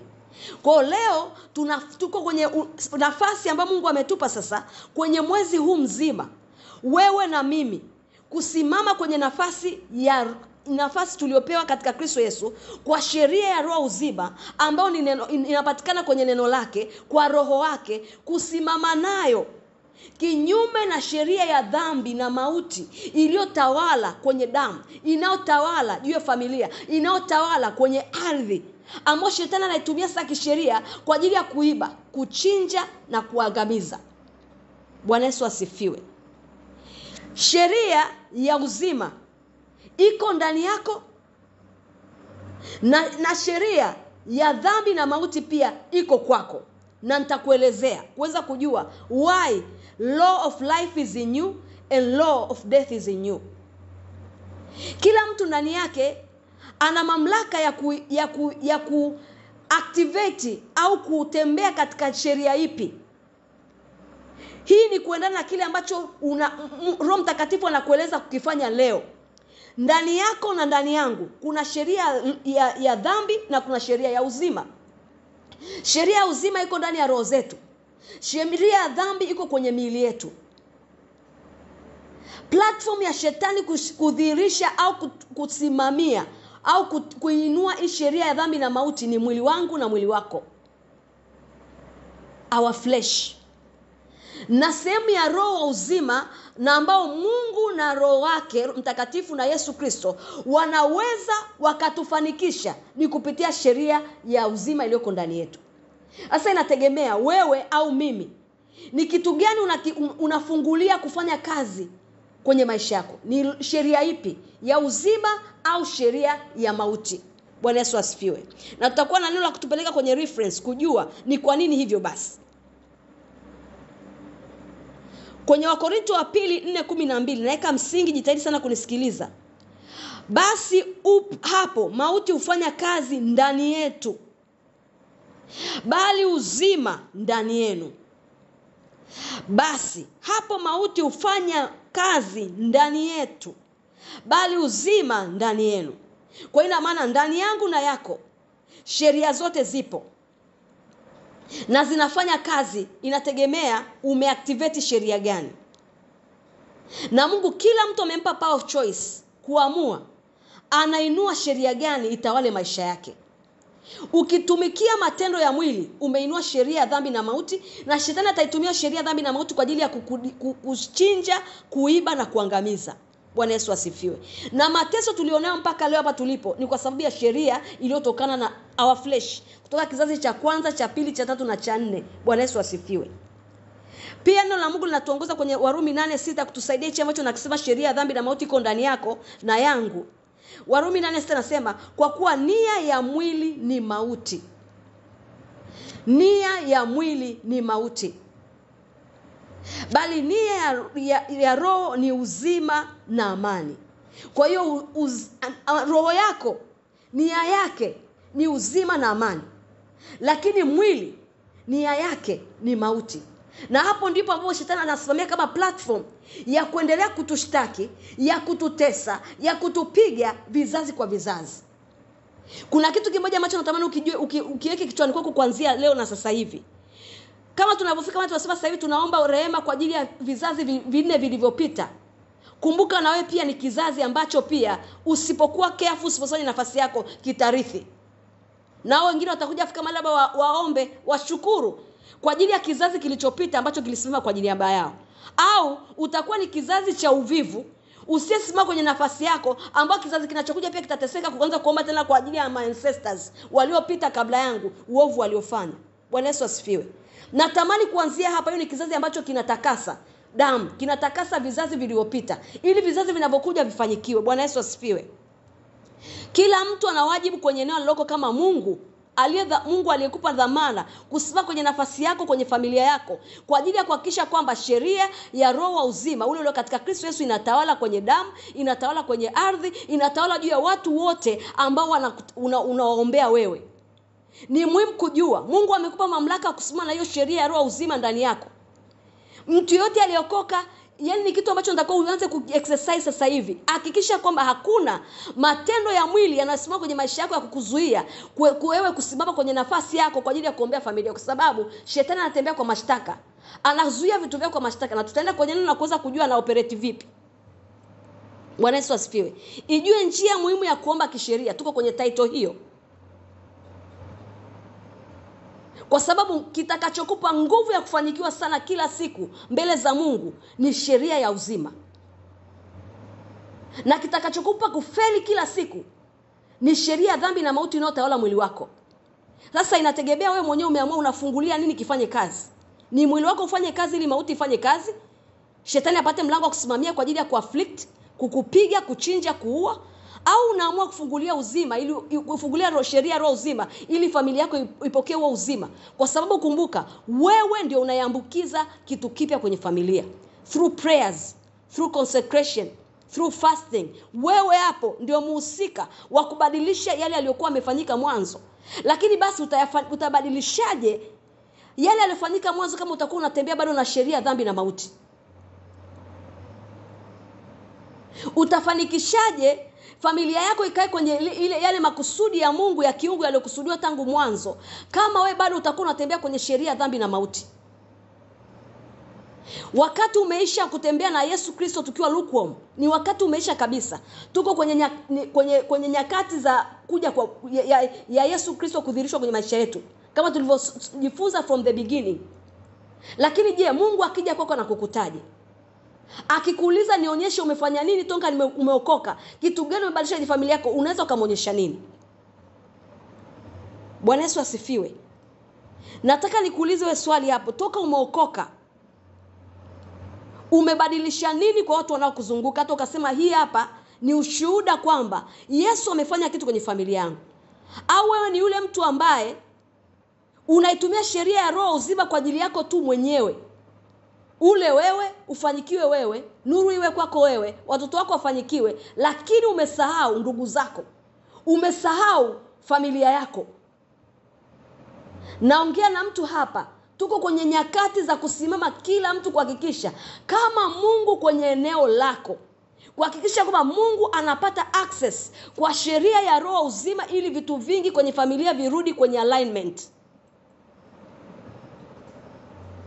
Bwana Yesu asifiwe. Sasa tunaenda deeper zaidi kwa ajili ya kujifunza sasa hiyo njia muhimu ya kuomba kisheria. Luka 11 mstari wa 2 mpaka wa 13. Naomba sikio lako. Njia 3 za kumwendea Mungu ili kushinda. Bwana Yesu asifiwe. Njia 3 za kumwendea Mungu ambazo Yesu ametupa. Hatua hii ukiona, hatua hii tumia hii, hatua hii tumia hii. Na zote Yesu alikuwa na maana kutupa vitu muhimu vya kama mtu yote aliyokoka anatakiwa vifuatilie. Bwana Yesu asifiwe. Luka 11 mstari wa 2 mpaka wa 13. Haleluya.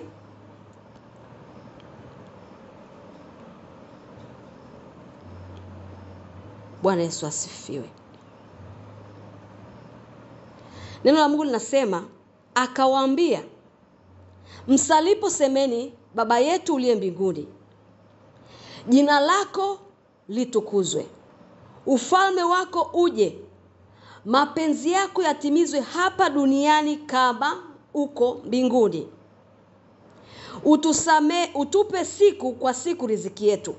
Utusamee dhambi zetu kwa kuwa sisi nasi tunamsamehe kila mtu tuliyemkosea, na usitutie majaribuni, bali utuokoe na yule mwovu.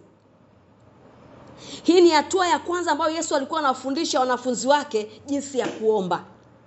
Kwamba wakati unapoomba, mfesi Mungu kama Baba. Unapoomba, mfesi Mungu kama Baba. Na hii ilitokea baada ya wanafunzi wake kuona vitu ambavyo Yesu anavifanya. Wakaona maombi yake ni tofauti na ya Yohana, na vitu vinavyofanyika kwa Yesu ni tofauti.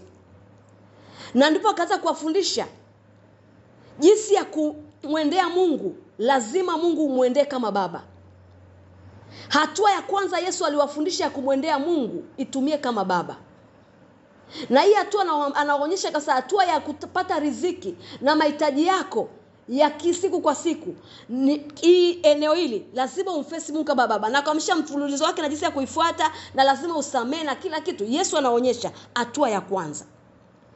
Natamani uweke kwenye moyo wako, kila mtu ametumia hii hatua ya kwanza ya kumfuata Mungu kama baba. Hakuna mtu ambaye ameokoka ambaye hii hatua hajaifikia. Labda kama kuna mtu ambaye hajaokoka, kila mtu amemfesi Mungu, kila mtu akiomba sababu katika jina la Yesu. You acknowledge him as your father. Bwana Yesu asifiwe. Alafu tunamwona Yesu tena kwenye 5 anawaelekeza tena jinsi ya kumwelekea tena Mungu kwa namna nyingine kama rafiki. Anasema akawaambia, ni nani kwenu aliye na rafiki akamwendea usiku wa manane na kumwambia, rafiki yangu nikopeshe mikate 3, kwa sababu rafiki yangu amefika kwangu atoka safarini, nami sina kitu cha kuweka mbele yake. Na yule wa ndani amjibu akisema, usinitaabishe, mlango umekwisha fungwa, nasi tumelala kitandani, mimi na watoto wangu, siwezi kuondoka nikupe. Nawaambia ya kwamba ijapokuwa haondoki, ampe kwa kuwa ni rafiki yake, lakini kwa vile asipoacha kumuomba, ataondoka na kumpa kwa kadiri ya haja yake. Nami nawaambia, ombeni nanyi mtapewa, tafuteni nanyi mtaona, bisheni nanyi mtafunguliwa. Hii ni hatua ya pili Yesu anatuonyesha hapa ya kumfesi Mungu kama rafiki, na kusimama pia hata katikati ya mtu na mtu. Kwa maana nasema Yesu anatuonyesha hapa jinsi ya kumfesi Mungu kama rafiki hata kwa niaba ya mtu mwingine, kwamba mimi namfuata Mungu kwa ajili ya kuomba kwa ajili ya mtu mwingine, kwamba hii hatua pia ukimfuata Mungu kama rafiki anaweza kukusikiliza hata pia kwa ajili ya mtu mwingine.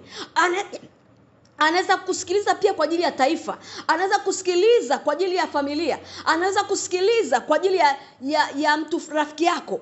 Haleluya. Hii ni hatua ya pili ambayo Yesu muhimu sana ameiweka mbele yetu. Na wengine wengi tumesimama kwa ajili ya kuombea familia kama hivyo leo. Tunasimama kila siku, tunasimama kama makuhani kati ya patakatifu na madhabahu, ni kwa ajili ya familia. Kwamba tunapomwomba Mungu, samehe uovu wa ndugu zangu, samehe uovu wa kaka zangu, samehe uovu wa dada zangu. Hii nafasi ya urafiki kati yetu na Mungu tumekuwa tukimwendea mara nyingi. Bwana Yesu asifiwe. Pia cha kuongezea ambacho nilikuwa sijakiweka kwenye notes, kwenye waraka wa kwanza wa Yohana 5:14. Hebu tuisome pale. Waraka wa kwanza wa Yohana 5:14. Anasema, na huu ndio ujasiri tulionao kwake, ya kuwa tukiomba kitu sawasawa na mapenzi yake atusikia. Na kama tukijua kwamba atusikia tuombacho chochote, twajua kwamba tunazo zile haja tulizomwomba. 16 ambao ni muhimu sana, ambayo ndio kwenye nafasi ya rafiki. Sasa mtu akimwona ndugu yake anatenda dhambi isiyo ya mauti, ataomba na Mungu atampa uzima kwa ajili ya hao watendao dhambi isiyo ya mauti. Kwa hapa Yesu neno la Mungu natuambia nini? Anasema mtu akimwona ndugu yake anatenda dhambi, sio kuna dhambi ya mauti. Dhambi ya mauti kama tunavyojua ni dhambi ya kumkufuru Roho Mtakatifu.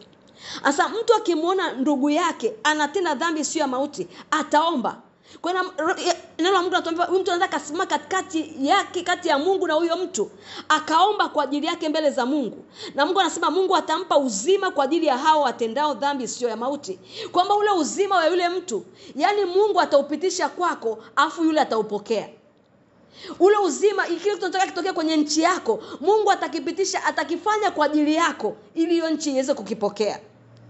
Juu ya ndugu zako, kwa ajili yako Mungu atafanya ili ndugu zako wafunguliwe, lakini sio kwa ajili yao.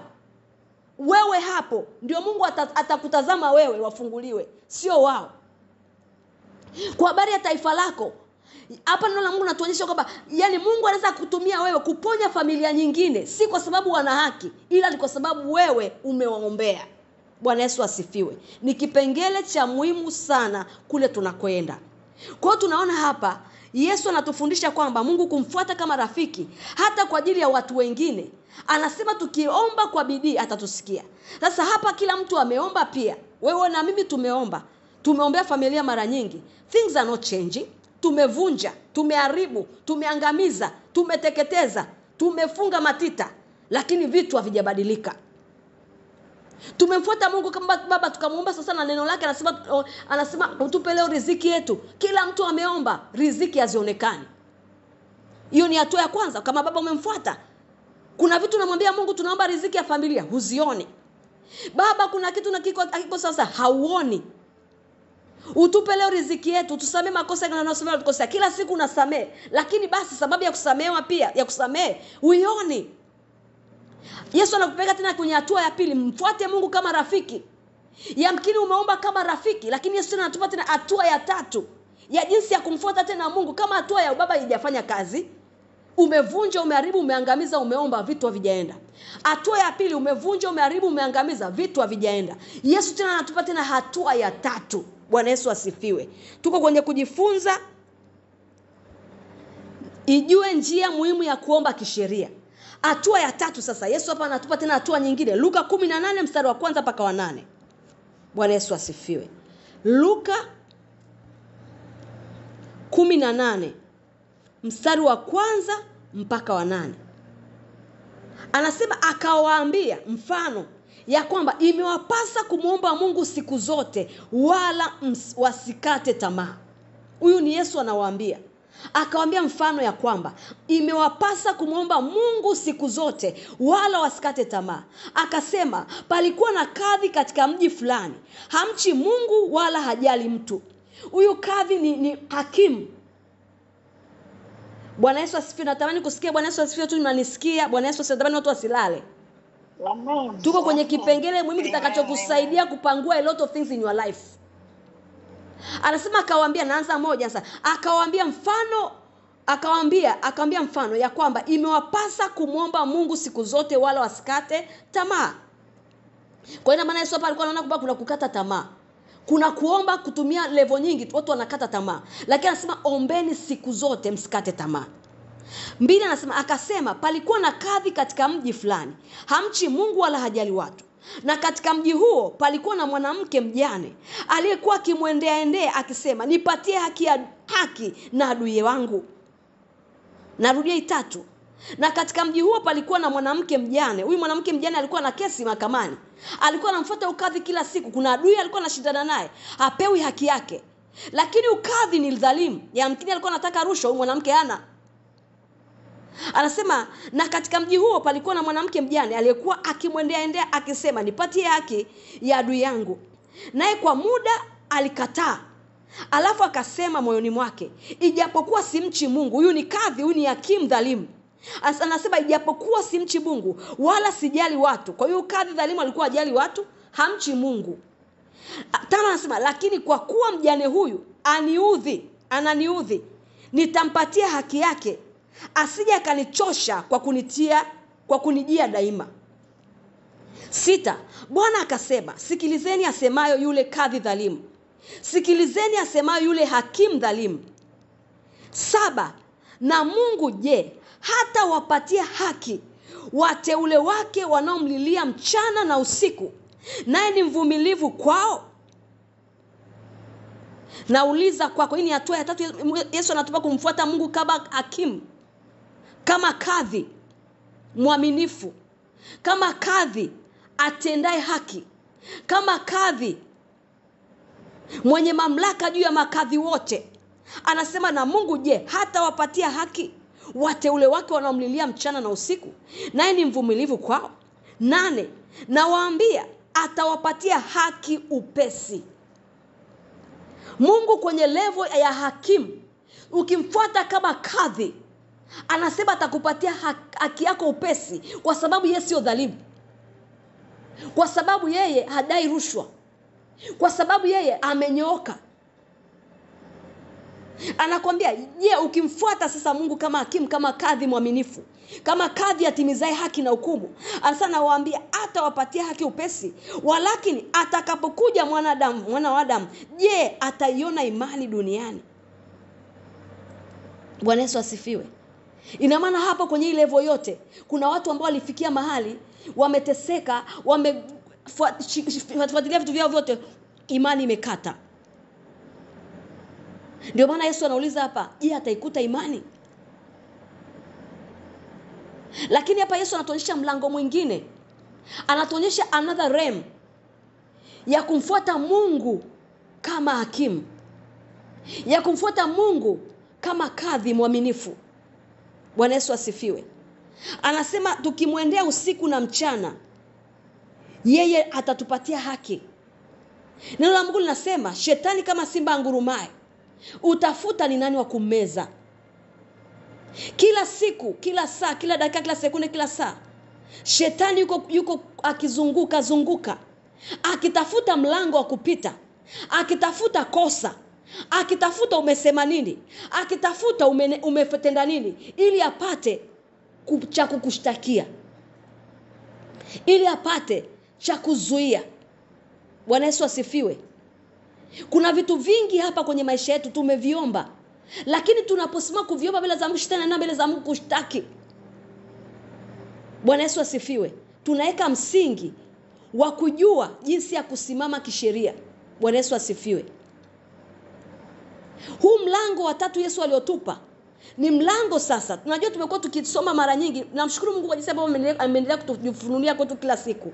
Najua tunabatilisha, tunasema hakuna hukumu ya adhabu juu yao leo katika Kristo Yesu. Tunabatilisha, tunafunga. Lakini kuna mlango wa kuingia kisheria. Na huu mlango wa kuingia kuna mchakato, kuna jinsi ya kujipanga kuingia. Tumesoma hapo kwenye waraka wa kwanza wa Yohana. Natamani nirudi pale kuweza kukuambia kitu gani ambacho kwenye mahakama ya mbinguni wanasikilizaga. Ni masikio ya Mungu yanasikiliza nini unapoenda mbele zake kwa ajili ya kushtaki. Nataka hichi kila mtu kiingie moyoni, masikioni mwake. Kwenye mahakama ya mbinguni wanasikilizaga nini? Hoja. Na ni hoja gani ambayo masikio ya Mungu yanasikilizaga? Na ni hoja gani ambazo masikio ya Mungu ni kiziwi yasikilizagi? Ni kitu cha muhimu kuweza kujua. Na ndio mahali pakubwa ambapo unakuta kanisa la Mungu tumekwama. Waraka wa kwanza wa Yohana 5:14 anasema, na huu ndio ujasiri tulionao kwake, ya kuwa tukiomba kitu sawasawa na mapenzi yake atusikia. Mahakama ya mbinguni wanasikiliza mapenzi yake, neno lake. Ndipo ninapoingia kusema mjeleni, anasema leteni hoja zenye nguvu. Hoja zenye nguvu ziko wapi? Kwenye neno la Mungu. Kila kitu cha kwako, kila kitu cha familia yako kiko kwenye neno la Mungu. Haki zako zimefungwa kwenye neno la Mungu. Masikio ya Mungu anasema, na huu ndio ujasiri tulionao kwake, ya kuwa tukiomba kitu sawasawa na mapenzi yake. Mapenzi yake ni neno lake, atusikia. Kwa masikio ya Mungu yanasikiliza neno lake, yanasikiliza mapenzi yake. Kwa hiyo hatuendi mbele za Mungu tu kinyemela tu, kwa sababu tunaenda tu mbele za Mungu. Hoja wanazosikiliza kwenye mahakama ya mbinguni ni neno la Mungu. Unajua nini kwa habari ya haki zako? Unajua nini kwa habari ya damu ya Yesu? Unajua nini kwa habari ya haki Yesu alizozirudisha kwako? Unajua nini kwa habari ya nafasi ya Mungu kama hakimu kwako? Mahakama ya Mungu wanasikiliza hicho. Na shetani ameweza kumanuva kwenye court of heaven kwa sababu ana uwezo wa kumanuva. Ana uwezo wa kugeuza vitu, kusema vitu. Ana uwezo wa kupeleka hoja. Bwana Yesu asifiwe. Ana uwezo wa kupeleka hoja mbele za Mungu. Ana uwezo wa kupeleka vidhibiti mbele za Mungu juu ya familia, juu ya bloodline, juu ya uovu wako, juu ya dhambi zako, juu ya maneno yako. Anaweza kuyapeleka mbele za Mungu na kupeleka mashtaka na kuomba kibali cha kukupiga. Na anambana Mungu kwa sheria yake mwenyewe, kwa neno lake mwenyewe. Anaambia Mungu, umesema hivi, huyu mtu amesema hivi. Neno lako unasema ukihukumu utahukumiwa. Huyu mtu amehukumu, inampasa hukumu. Kwa ndio pale unapokuta tuna neno anasema hivi, akificha kuifuta ile hati iliyoandikwa kutushtaki na hukumu zake. Kwa kuna shetani na vibali vingi vya hukumu juu ya watu kutokana na jinsi ambavyo alienda mbele za Mungu, akajieleza sana neno la Mungu, akapewa hati ya kisheria kwa ajili ya kuhukumu. Bwana Yesu asifiwe. Ukisoma kwenye Luka tuliyosoma hapa sasa hivi, rakazi yako tebesa kata haya, Liprakonemezeke tabahaya. Rivalo prakenemerida baziako taya. Raziko niamarede bosiako taya. Lefreto zika niamarede bosiako taya. Katika jina la Yesu, katika damu ya Yesu. Roho Mtakatifu, pita na uwezo wako na nguvu zako. Kwa jina la Yesu, kwa damu ya Yesu. Amen. Ukisoma ile neno ambalo tumelisoma kwenye Luka 18 mstari wa 7. Narudi pale kwenye kitu cha msingi sana. Luka 18 mstari wa 7. Anasema, na Mungu je, hata wapatia haki wateule wake wanaomlilia mchana na usiku? Bwana Yesu asifiwe. Kwenye Ufunuo wa Yohana 12 anasema, mshtaki wenu Ibilisi anashtaki mbele za Mungu usiku na mchana. Usiku na mchana yeye anaenda, lakini mshtakiwa haendi. Unakaa unamwambia, Bwana nimefunga, naomba toba kwa ajili ya hili jambo, na unafanya kila unachoweza kufanya, lakini anashtaka, ameenda kulishikilia kule kustopisha usipewe. Na Mungu akishaangalia hoja alionayo, hupewi. Ndio mchezo ambao shetani anafanya mbele za Mungu kwenye mahakama kila siku. Anasema usiku na mchana ukushtaki. Ushtaki familia yako, anashtaki nyumba ya baba yako, anashtaki uovu wa babu zako. Usiku na mchana yuko bize na mapepo yake, wanashtaki.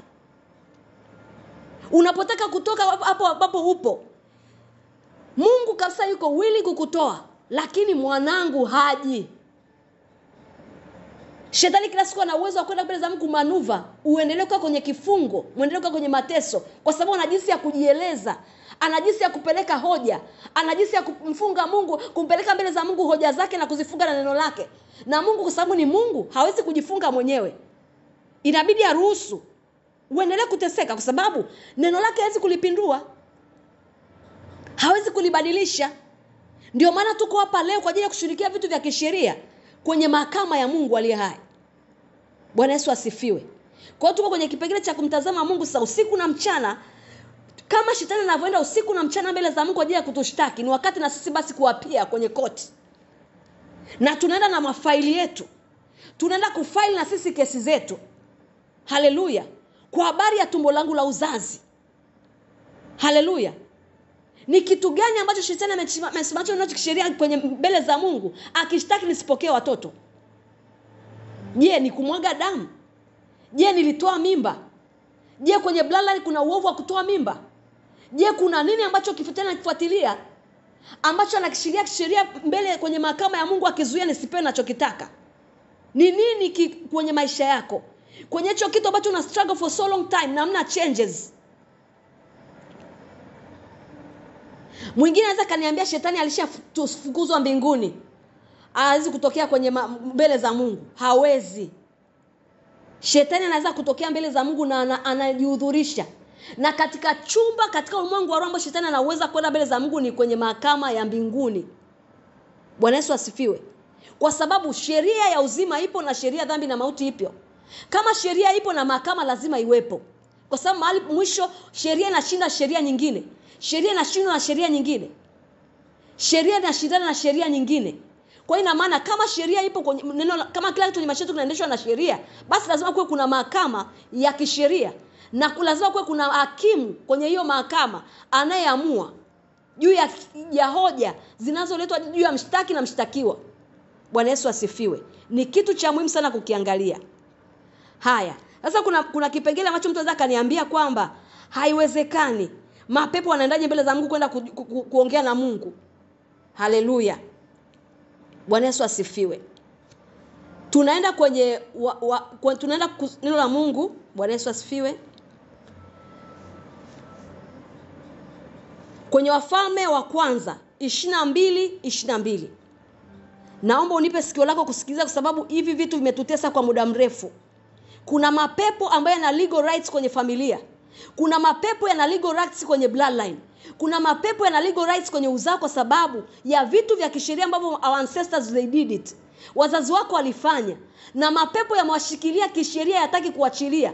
Na wanaenda mbele za Mungu kila siku wanasema hawa ni mali yetu, walijitoa kwetu, walitolewa kwetu na wana vitu vyetu.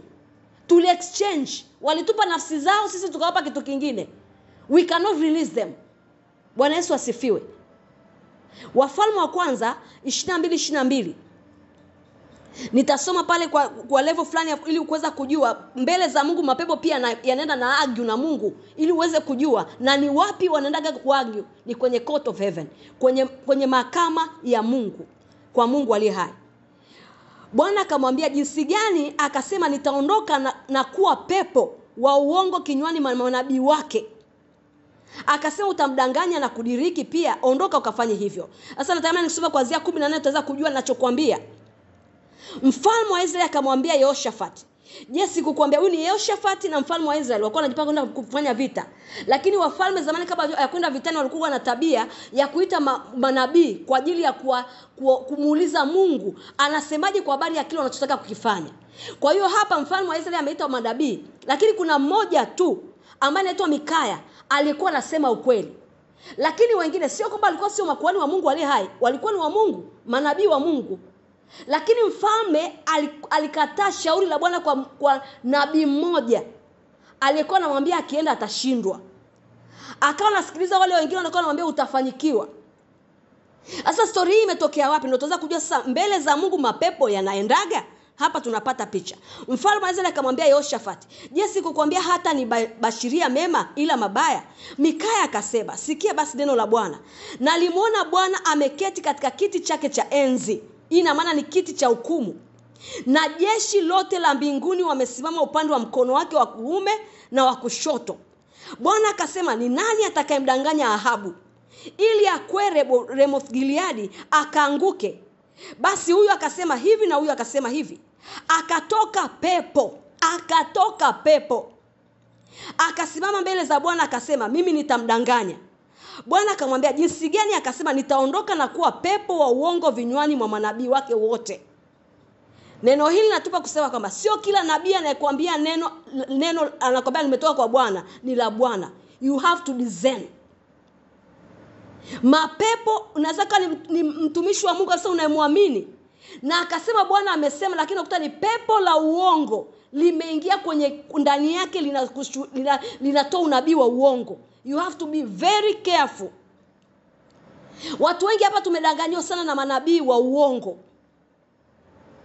Hasa pale wale watu wanapenda kuambiwa uongo. Yaani kila saa unataka uambiwe, kila saa unataka uambiwe. Hapa ndio mahali ambapo mapepo yanaomba kibali, na pale hapa unapenda kusikiliza uongo. Shetani anataka kudai hati ya kukudanganya. Bwana Yesu asifiwe. Mapepo ya uongo yanaingia kwa manabii wengine, wanaanza kukudanganya vitu ambavyo Mungu hajasema. You have to be very careful. 22 sasa Bwana akamwambia jinsi gani? Akasema nitaondoka na kuwa pepo wa uongo kinywani mwa manabii wake. Akasema utamdanganya na kudiriki pia, akaondoka ukafanye hivyo. Basi angalia, Bwana ametia pepo wa uongo kinywani mwa manabii wako hawa wote, naye Bwana amenena mabaya juu yako. Bwana Yesu asifiwe. Nilikuwa nataka kuambia kwamba mapepo yanajihudhurisha kwenye mahakama ya Mungu. Ndio maana mwezi mzima tumekuwa tujifunza sana kuhusu mapenzi ya Mungu. You have to be very careful watu unachokiongea, unachokiwaza, unachotenda. Kwa sababu vyote hivi vinamfungulia shetani walale kisheria kwa ajili ya kukushtaki mbele za Mungu ili usipewe unachokitaka. Bwana Yesu asifiwe. Lakini sasa kwenye level ambayo tutakuwa tunashughulikia, tutaenda kwenye eneo la uovu ulioko kwenye bloodline. Tutaanzia huko. Kama tunavyojua uovu ni historia ya dhambi iliyoko kwenye damu. Historia ya dhambi ya kizazi cha kwanza, kizazi cha pili, kizazi cha tatu na kizazi cha 4. Hiyo ndio sehemu ambayo Mungu ametupa kushughulikia, not beyond that. Maana anasema mimi ni Mungu ninayepatiliza uovu uovu wa baba zao kizazi cha 3, cha 4, kizazi cha kwanza, cha pili, cha 3 na cha 4 cha walichukizao. Kwa ina maana kwenye eneo la kuomba shetani eneo ambalo shetani anashughulikia sana na kuzuia vitu vingi kwa watu visifanyike au kudestroy, kukill na kuangamiza, ni kwenye eneo la bloodline. Ni kwenye eneo la uovu wa vizazi kwa vizazi.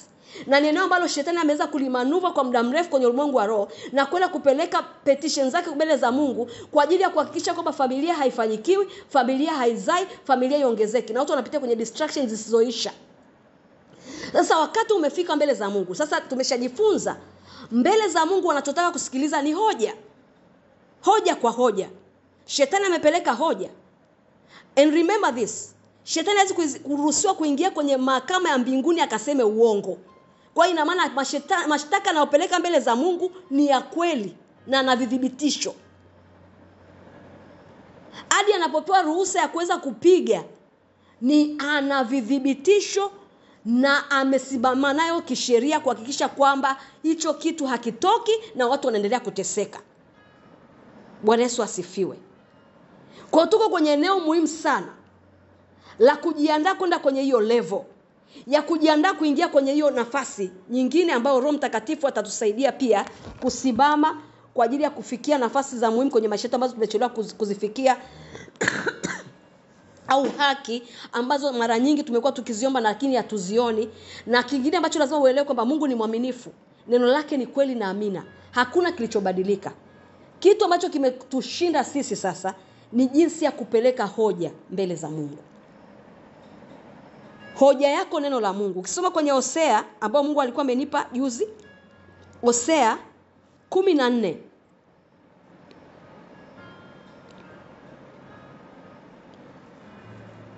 mstari wa 2, neno la Bwana linasema, chukueni maneno pamoja nanyi.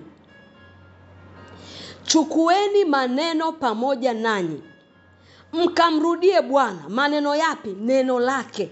Njoo nalo pamoja na wewe, mkamrudie Bwana, mkamwambie ondoa maovu. Unaenda kumwambia Bwana wapi? Kwenye mahakama ya mbinguni. Uyatakabali yaliyo mema. Ina maana kuna mema. Na hivyo ndivyo mtakavyotoa sadaka za midomo yenu kana kwamba ni ng'ombe. Mungu anatamani kusikiliza kinywa chako kinasema kile ambacho Yesu amefanya kwa ajili yako. Kushindana na yule mwovu anaenda kutushtaki mbele za Bwana usiku na mchana. Na neno la Mungu nasema nao akamshinda kwa damu ya mwana kondoo. Ina maana kitakachoweza kutushindia kushinda kwenye mahakama ya mbinguni ni damu ya Yesu Kristo. Na Yesu Kristo kama advocate wetu, na Roho Mtakatifu anayetusaidia kuomba, atatusaidia kwa ajili ya kupeleka basi kesi zetu mbele za Mungu juu ya kipengele hichi. Ndio maana juzi nikakwambia andika vipengele ambavyo familia yako vimepitia muda mrefu. Kwamba hii unampelekea Bwana, hichi kipengele kiko hivi na hivi. Neno lako linasema hivi na hivi. Na wewe Mungu, kiti chako cha enzi kimedhibitika katika hukumu na haki. Na wewe ni Mungu unayewahukumu watu wako kwa haki. Nami nimekuja mbele zako kama mtoto wako. Na ninasimama na damu ya Yesu iliyomwagika kwa ajili ya uovu wangu na dhambi zangu. Na ninatubu juu ya chochote kile ambacho shetani anatumia kisheria mbele zako kwa ajili ya kusababisha hichi kipengele kisibadilike. Ikiwa kuna hati za mashtaka ziko mbele zako, ikiwa kuna mashtaka yanayoletwa mbele zako usiku na mchana, akinishtaki nisipate watoto, Baba, nimekuja mbele zako, ninatubu. Neno lako linasema wewe ni mwaminifu na wa haki, nikiziungama dhambi zangu unanisamehe na maovu yangu yakumbuki tena. Ninaachilia damu ya Yesu Kristo. Ninaomba unihurumie, naomba unisamehe. Hoja kwa hoja. Maana unaponipeleka hoja pia lazima Mungu pia acknowledge Mungu pia natambua nafasi yako kwamba wewe ni mhukumu wa haki na sio muongo. Na lazima pia uacknowledge nafasi ya Yesu Kristo kama mwanasheria wako, kama advocate wako. Alifanya nini kwa ajili yako? Na Roho Mtakatifu lazima uconnect na Roho Mtakatifu, maana yeye ndo anatusaidia kuomba kama Mungu atakavyo. Yeye ndo atakayeweza kusaidia kumanuva kwenye mahakama ya mbele za Mungu. Sasa nimeweka msingi leo. Kwa hiyo ina maana tunaenda kwenye eneo la trading. Tunaenda kwenye eneo la kushindana. Neno la Mungu linasema hivi, maana kushindana kwetu si juu ya damu na nyama. Kwa hiyo ina maana kuna mahali tunashindana na shetani kisheria. Sheria yenye nguvu ndio itakayoshinda. Maana kushindana kwetu si juu ya damu na nyama, bali ni juu ya falme na mamlaka, juu ya majeshi ya pepo wabaya katika ulimwengu wa roho. Ina maana tunashindana kisheria. Wapi? Kwenye mahakama ya mbinguni. Bwana Yesu asifiwe. Lakini je, are you qualified to go before God na confess kwa ajili ya kusimama kwa ajili ya familia, kwa ajili ya nchi, kwa ajili ya kanisa, kwa ajili ya eneo lilopo? Je, are you qualified? Neno la Mungu linasema ni nani atakaye ukaribia mlima wa Bwana? Je, wewe unaweza kukaa kwenye mlima wa Bwana? Ndio kwenye mahakama ya Mungu aliye hai. Je, wewe unaweza kusimama kwenye mlima wa Bwana? Are you qualified?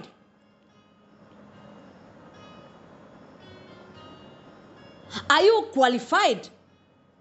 Ili neno tumelianza nalo tokea Januari. Ndio neno lilikuwa linatuongoza kwenye inueni vichwa vyenu nyinyi malango.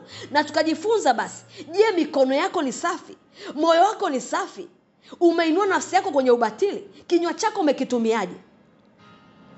Isije ikawa kuna hukumu ziko juu yako mbele za Mungu kwa sababu ya kinywa chako, kwa sababu ya mikono yako, kwa sababu ya moyo wako, kwa sababu ya nafsi yako umeinua kwa ubatili juu ya watu. Haleluya. Sasa kabla hatujaenda kufesi kwa ajili ya kusimama mbele za Mungu, basi lazima tuqualify. Na hichi ni kipengele cha Mungu tutakachokifanya wiki hii. Kuanzia wiki ijayo tunaanza kuanza kupeleka kesi zetu. Bwana Yesu asifiwe. Lakini lazima basi, Yesu anasema mkuu wa ulimwengu huu amekuja kwangu, lakini ana kitu kwangu, kwamba wakati huu niko tayari kwenda kwenye mahakama ya mbinguni kwa ajili ya kuwatetea. Na mkuu wa ulimwengu huu ameshakuja kwangu, hana kitu kwangu, hana nachonishtaki, nimeshamshinda, hana kitu, sikukosea. Je, shetani ana kitu gani chake kwako kinachokudisqualify kusimama kwenye mlima wa Bwana? Kitakachokudisqualify kwenda kupeleka petition mbele za Mungu kwa ajili ya familia yako? Ni kitu gani kiko kwako? We need to start with us first. Wewe na mimi kwanza. Je, mimi na wewe, are we qualified to stand kwa ajili ya familia, kwa ajili ya ukoo, kwa ajili ya uovu wa vizazi vilivyopita? Kabla tuenda kushughulikia vitu vingine, lazima basi tukiingia mbele za Mungu tuwe safi. Neno Mungu anasema ili ijulikane kuwa una haki na ili ushinde mbele za hukumu. Je, una haki? Bwana Yesu asifiwe. Na hili neno linatupeleka sasa kwenye neno la Mungu kwenye Zekaria. Bwana Yesu asifiwe. Nilikuwa naweka msingi wa kutusaidia. Naamini kabisa Mungu amemsaidia kila mmoja. Zekaria sasa. Hii Zekaria sasa inatupeleka sasa, ni kitu gani ambacho Yoshua alikuwa anapambana nacho? Ni kitu gani ambacho Joshua kilikuwa kinamdisqualify kusimama kwenye mlima wa Bwana, kwenda mbele za Bwana kwa ajili ya kupeleka basi kujihudhurisha mbele kwenye mahakama ya Mungu aliye hai? Anasema kisha akanionyesha Joshua kuhani mkuu amesimama mbele ya malaika wa Bwana, na shetani amesimama mkono wake wa kuume ili kushindana naye. Anashindana naye nini? Kuna vitu vya kisheria anashindana navyo. Malaika yupo na shetani yupo. Anashindana kitu gani? Kuna vitu vya kisheria na vitazama yasipewe Joshua, asipate nafasi. 2 anasema Bwana akamwambia shetani, Bwana akukebee ewe shetani, na Bwana aliyechagua Yerusalem na kukemee. Je, hiki si kinga kilichotolewa motoni? 3 basi Joshua alikuwa amevaa nguo chafu sana, naye alikuwa akisimama mbele ya malaika. Naye huyo akajibu akawaambia wale waliosimama mbele yake akisema,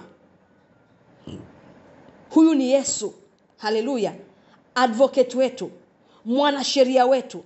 Anaambia, na huyo akajibu akawaambia wale waliosimama mbele yake akisema, mvueni nguo hizi zenye uchafu. Kisha akamwambia yeye, tazama nimekuondolea uovu wako. Kwa kilichokuwa kinasababisha Joshua anashindwa kusimama mbele ya yule malaika na shetani anakishindana mbele zake, ni kwa sababu ya uovu wake personally. Kumbuka Joshua ni kuhani. Ndio maana kwa lazima ianzie na sisi. Anasema tazama nimekuondolea uovu wako, nami nitakuvika mavazi ya thamani nyingi. Kwa ina maana qualification of you Joshua to stand before me, kuweza kusimama mbele zangu, ni lazima uovu uondoke kwako, ni lazima toba. Bwana Yesu asifiwe. 5 nikasema na wampige kilemba kizuri kichwani pake. Basi wakampiga kilemba kizuri kichwani pake, wakamvika mavazi yake, naye malaika wa Bwana akasimama karibu. Kisha malaika wa Bwana akamshuhudia Yoshua akisema, Bwana wa majeshi asema hivi, kama ukienda katika njia zangu na kama ukishika maagizo yangu, ndipo utakapoihukumu nyumba yangu. Ina maana unaweza kusimama kwenye mbele za kiti cha hukumu, ukapeleka petition na ukasababisha hukumu ikasimama. Anasema ndipo utakapoihukumu nyumba yangu na utazilinda nyua zangu. Kiingereza anasema kwenye Kiingereza kwenye nyua zangu ni courts, and shall also keep my courts. Na utazilinda nyua zangu, nami nitakupa nafasi ya kunikaribia kati hao wasimamao karibu. Kwa ina maana lazima tuanze kujipaji, lazima tuanze kujitakasa, lazima tuombe Mungu atuvue mavazi machafu. Ikiwa kuna chochote ndani yetu ambacho ni filthy, kitakachotudisqualify kusimama mbele za Bwana kwa ajili ya kujitetea, kwa ajili ya kupeleka kesi zetu, kiondolewe, ili tuweze basi kusimama kwenye hiyo court. Kwa sababu Kiingereza zake kwenye 7 anasema, thus say the Lord of hosts, if you will walk in my ways, and if you will keep my charge, then you shall also judge my house, and shall also keep my courts. And I will give you place to walk among these that stand by. Kwa ina maana uwezo wa Joshua kusimama mbele za Mungu na kufanya hukumu na kudai hukumu ilikuwa inatokana na jinsi gani ambavyo yeye ni msafi. Bwana Yesu asifiwe. Haleluya. Napenda kusikiza Bwana Yesu asifiwe. Haleluya. Napenda kusikiliza majibu ya watu. Bwana Yesu asifiwe. Amen. Natumaini kila mtu amenisikiliza na kila mtu amenielewa kwamba hakuna vitu vingine. Usipoapia kwenye court, usipotokea kwenye mahakama ya Mungu, vitabaki kama vilivyo. Kuna watu hapa wako hapo walipo kwa sababu ya damu zilizomwagwa, na shetani yuko mbele za Mungu usiku na mchana akishtaki kwamba kuna bloodshed. Kuna watu ambao walikataa watoto, na leo Mungu anasema kwenye mahakama, anasema huyu alikataa watoto kama walivyokataliwa na wao wakataliwe. Kwa sababu imeandikwa, chochote apanacho mtu ndicho atakachovuna, na kipimo unachompimia mwingine utapimiwa. Na hii sheria ndio shetani anasimama mbele za Mungu. Kipimo kile walichopima baba zako, babu zako, hicho shetani anasema wapimiwe. Kama alivyokatisha maisha ya mtu mwingine, baba na wewe katisha maisha yao. Kama walivyoua wengine, na wao pia wauawe. Kama walivyokataa wengine, na wao pia wakataliwe. Bwana Yesu asifiwe. Lakini tunamshukuru Mungu aliye wa rehema na neema, anayetusaidia kila siku kuweza kujua dimensions za Mungu aliye hai na jinsi ya kuenda mbele zake na kumkaribia na kupeleka hoja zetu zenye nguvu ili tupate kupewa haki yetu. Bwana Yesu asifiwe. Ni wakati wa kupeleka maneno yetu pamoja nasi mbele za Mungu. Ni wakati wa kupeleka hoja zetu zenye nguvu mbele za Mungu. Anasema Isaya 26 anasema, unikumbushe na tuhojiane. Nikumbushe nini? Ni nini nilifanya kwako? Yesu anasema nikumbushe nilifanya kwa nini kwa ajili yako msalabani. Nikumbushe ni kitu gani mimi nimesema. Nikumbushe. Tuhojiane, ni mahojiano kwenye mahakama ya Mungu. Eleza mambo yako, unataka nifanye nini? Upate kupewa haki yako. Ni haki gani huna? Ni haki gani imenyang'anywa? Ni haki gani zimeuawa? Lakini Mungu ametufungulia sasa mlango huu mkubwa wa kufaa sana, wa kwenda mbele zake kama hakimu wetu, kama mhukumu wa haki. Kwa anasema kiti chake cha enzi kimedhibitika katika haki na hukumu. Kwa ina maana Mungu akikaa kwenye kiti cha hukumu anatenda haki, anatenda hukumu. Bwana Yesu asifiwe. Sema Baba, katika jina la Yesu, Baba, ninakushukuru kwa uaminifu wako. Asante kwa msingi ambao umeweka kwangu leo. Asante kwa msingi. Asante kwa neno lako ambalo umelileta kwangu leo. Asante kwa neno lako ambalo umelileta kwangu leo. Maana wakati umefika wa mimi kutoka kwenye maangamizo yangu. Wa mimi kutoka kwenye maangamizo yangu. Wa mimi kutokea kwenye mahakama yako kama shetani anavyotokea. Wa mimi kutokea kwenye mahakama yangu kama shetani anavyotokea. Yatosha kushtakiwa usiku na mchana. Yatosha kushtakiwa usiku na mimi nabeba mafaili yangu. Na mimi nabeba mafaili yangu. Na kuja kujieleza nipewe haki yangu. Cha kujieleza nipewe haki. Asante Bwana Yesu. Asante Bwana Yesu. Kwa kuwa wema wako na uaminifu wako. Kwa kuwa wema wako na nafasi yako kama wakili wangu. Na nafasi yako kama wakili. Na haki ulizonikirimia katika damu yako. Na haki ulizonikirimia katika damu yako. Ni wakati wa kudhibitika kwenye maisha yangu. Wakati wa kudhibitika kwenye maisha. Ni wakati wa kudhibitika kwenye nyumba ya baba yangu na mama yangu. Kudhibitika kwenye nyumba ya baba yangu na mama yangu. Ni katika jina la Yesu. Katika jina la na Yesu. katika damu ya Yesu. Katika damu ya Yesu. Roho Mtakatifu. Roho Mtakatifu. Naomba ujifunue kwangu. Naomba ujifunue kwangu. Nionyeshe milango shetani anayotumia. Milango shetani anayotumia. Kushindana na mimi. Kwenye mahakama ya Mungu aliye hai. Kwenye mahakama ya Mungu. Kwa jina la Yesu, kwa damu ya Yesu. Ninajiachilia kwako. Najiachilia kwako. Na kufunika yote uliyosema na mimi. Na kufunika yote uliyosema na mimi. Kwa damu ya Yesu na kwa jina la Yesu. Kwa jina la Yesu. Amen. Amen. Bwana Yesu asifiwe. Mungu ametusaidia. We lay foundation.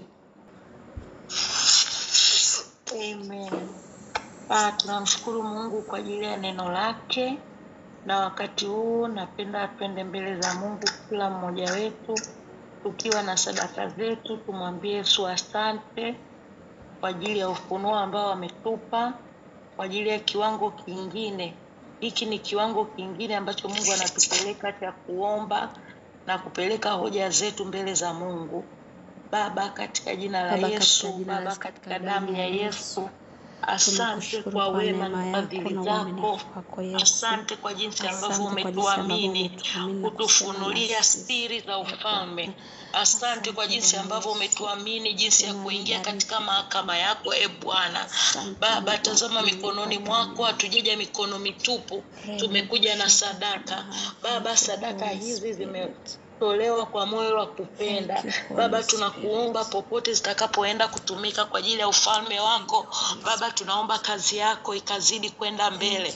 Lakini zaidi sana, Mungu wa majeshi, tunakuomba Bwana, sadaka hizi zikawe ni alama katika ulimwengu wa roho ya kwamba siku ya leo ulisema nasi kwa habari ya uwezo uliouweka ndani yetu. Ulisema nasi kwa habari ya haki tulizonazo kama watoto wako.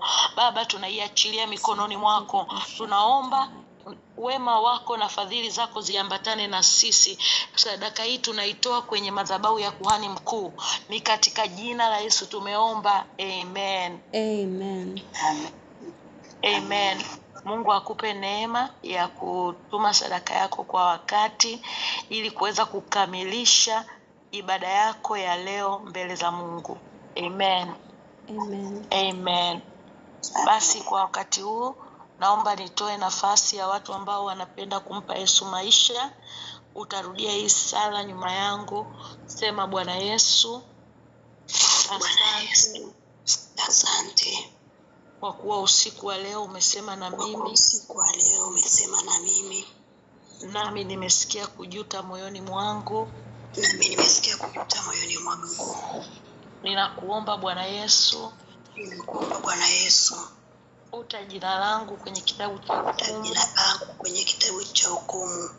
Andika jina langu kwenye kitabu cha uzima. Andika jina langu kwenye kitabu cha uzima. Nipe neema ya kutembea kwenye njia yako. Neema ya kutembea kwenye njia yako. Katika jina la Yesu. Amen. Jina la Yesu. Amen. Amen. Basi tunaomba kuomba kwa ajili ya watu ambao wanampa Yesu maisha. Baba, asante kwa ajili ya kila mtoto wako ambaye usiku wa leo amekupa nafasi kwenye maisha yake. Baba, ninakuomba ukaendelee kutembea nao. Baba, tunanyunyiza damu ya Yesu kwenye kila roho na kila nafsi. Mungu, tunakuomba uwachunge na uwalinde. Uwape neema ya kukulia wokovu na kukaa kwenye njia yako. Katika jina la Yesu. Amen. Amen. Amen. Karibu mama kwa ajili ya kutubariki. Amen. Bwana Yesu asifiwe. Tunamshukuru Mungu kwa ajili ya uaminifu wake na neema yake na mkono wake. Baba, katika jina la Yesu, katika damu ya Yesu, ninawakabidhi watoto wako mikononi mwako, Bwana. Ninaomba nguvu zako, uweza wako, mamlaka yako ikatembee nao. Baba, naomba nuru ya uso wako ikawaangazie usiku na mchana. Wazingire kwa wigo wa moto wako, Bwana. Wazingire kwa wigo wa neno lako, Bwana. Wazingire kwa wigo wa mamlaka yako, Bwana. Baba, ninaomba uwalinde waingiapo na watokapo. Neema yako Bwana isiwapungukie. Ninakusihi kwa kadri ya wingi wa rehema zako Yesu, kupitia kile ambacho umesema nao Bwana. Ninaomba uendelee kusema zaidi ya nilivyosema. Endelea kusema zaidi ya nilivyosema. Roho Mtakatifu, mafuta yako yanakaa ndani yetu, na umesema mafuta yako yanatufundisha. Asante kwa kuwa mafuta yako yako ndani ya kila mmoja. Naomba uendelee kusema na kila mmoja. Endelea kufunua vitu vilivyositirika ndani ya kila mmoja. Yale mafuta yako yaendelee kumfundisha. Yale mafuta yako yaendelee kumfundisha zaidi ya nilichokisema. Katika jina la Yesu, katika damu ya Yesu. Katika jina la Yesu, katika damu ya Yesu. Acha mafuta yako Roho Mtakatifu yaseme nao wakiwa kwenye ndoto, yaseme nao wakiwa wanatembea, yaseme nao wakiwa kazini, yaseme nao wakiwa wanaendesha magari yao, yaseme nao kila watakapokuwa, kwa ajili ya kuonyesha vitu ambavyo wanatakiwa vione sasa kwa ukubwa na kwa upana kisheria. Katika jina la Yesu, katika damu ya Yesu Kristo aliye hai, ninakukabidhi mikononi mwa Bwana Mungu aliye hai Jehova. Ni katika jina la Yesu nimeomba na kuamini. Amen. Mungu awatunze.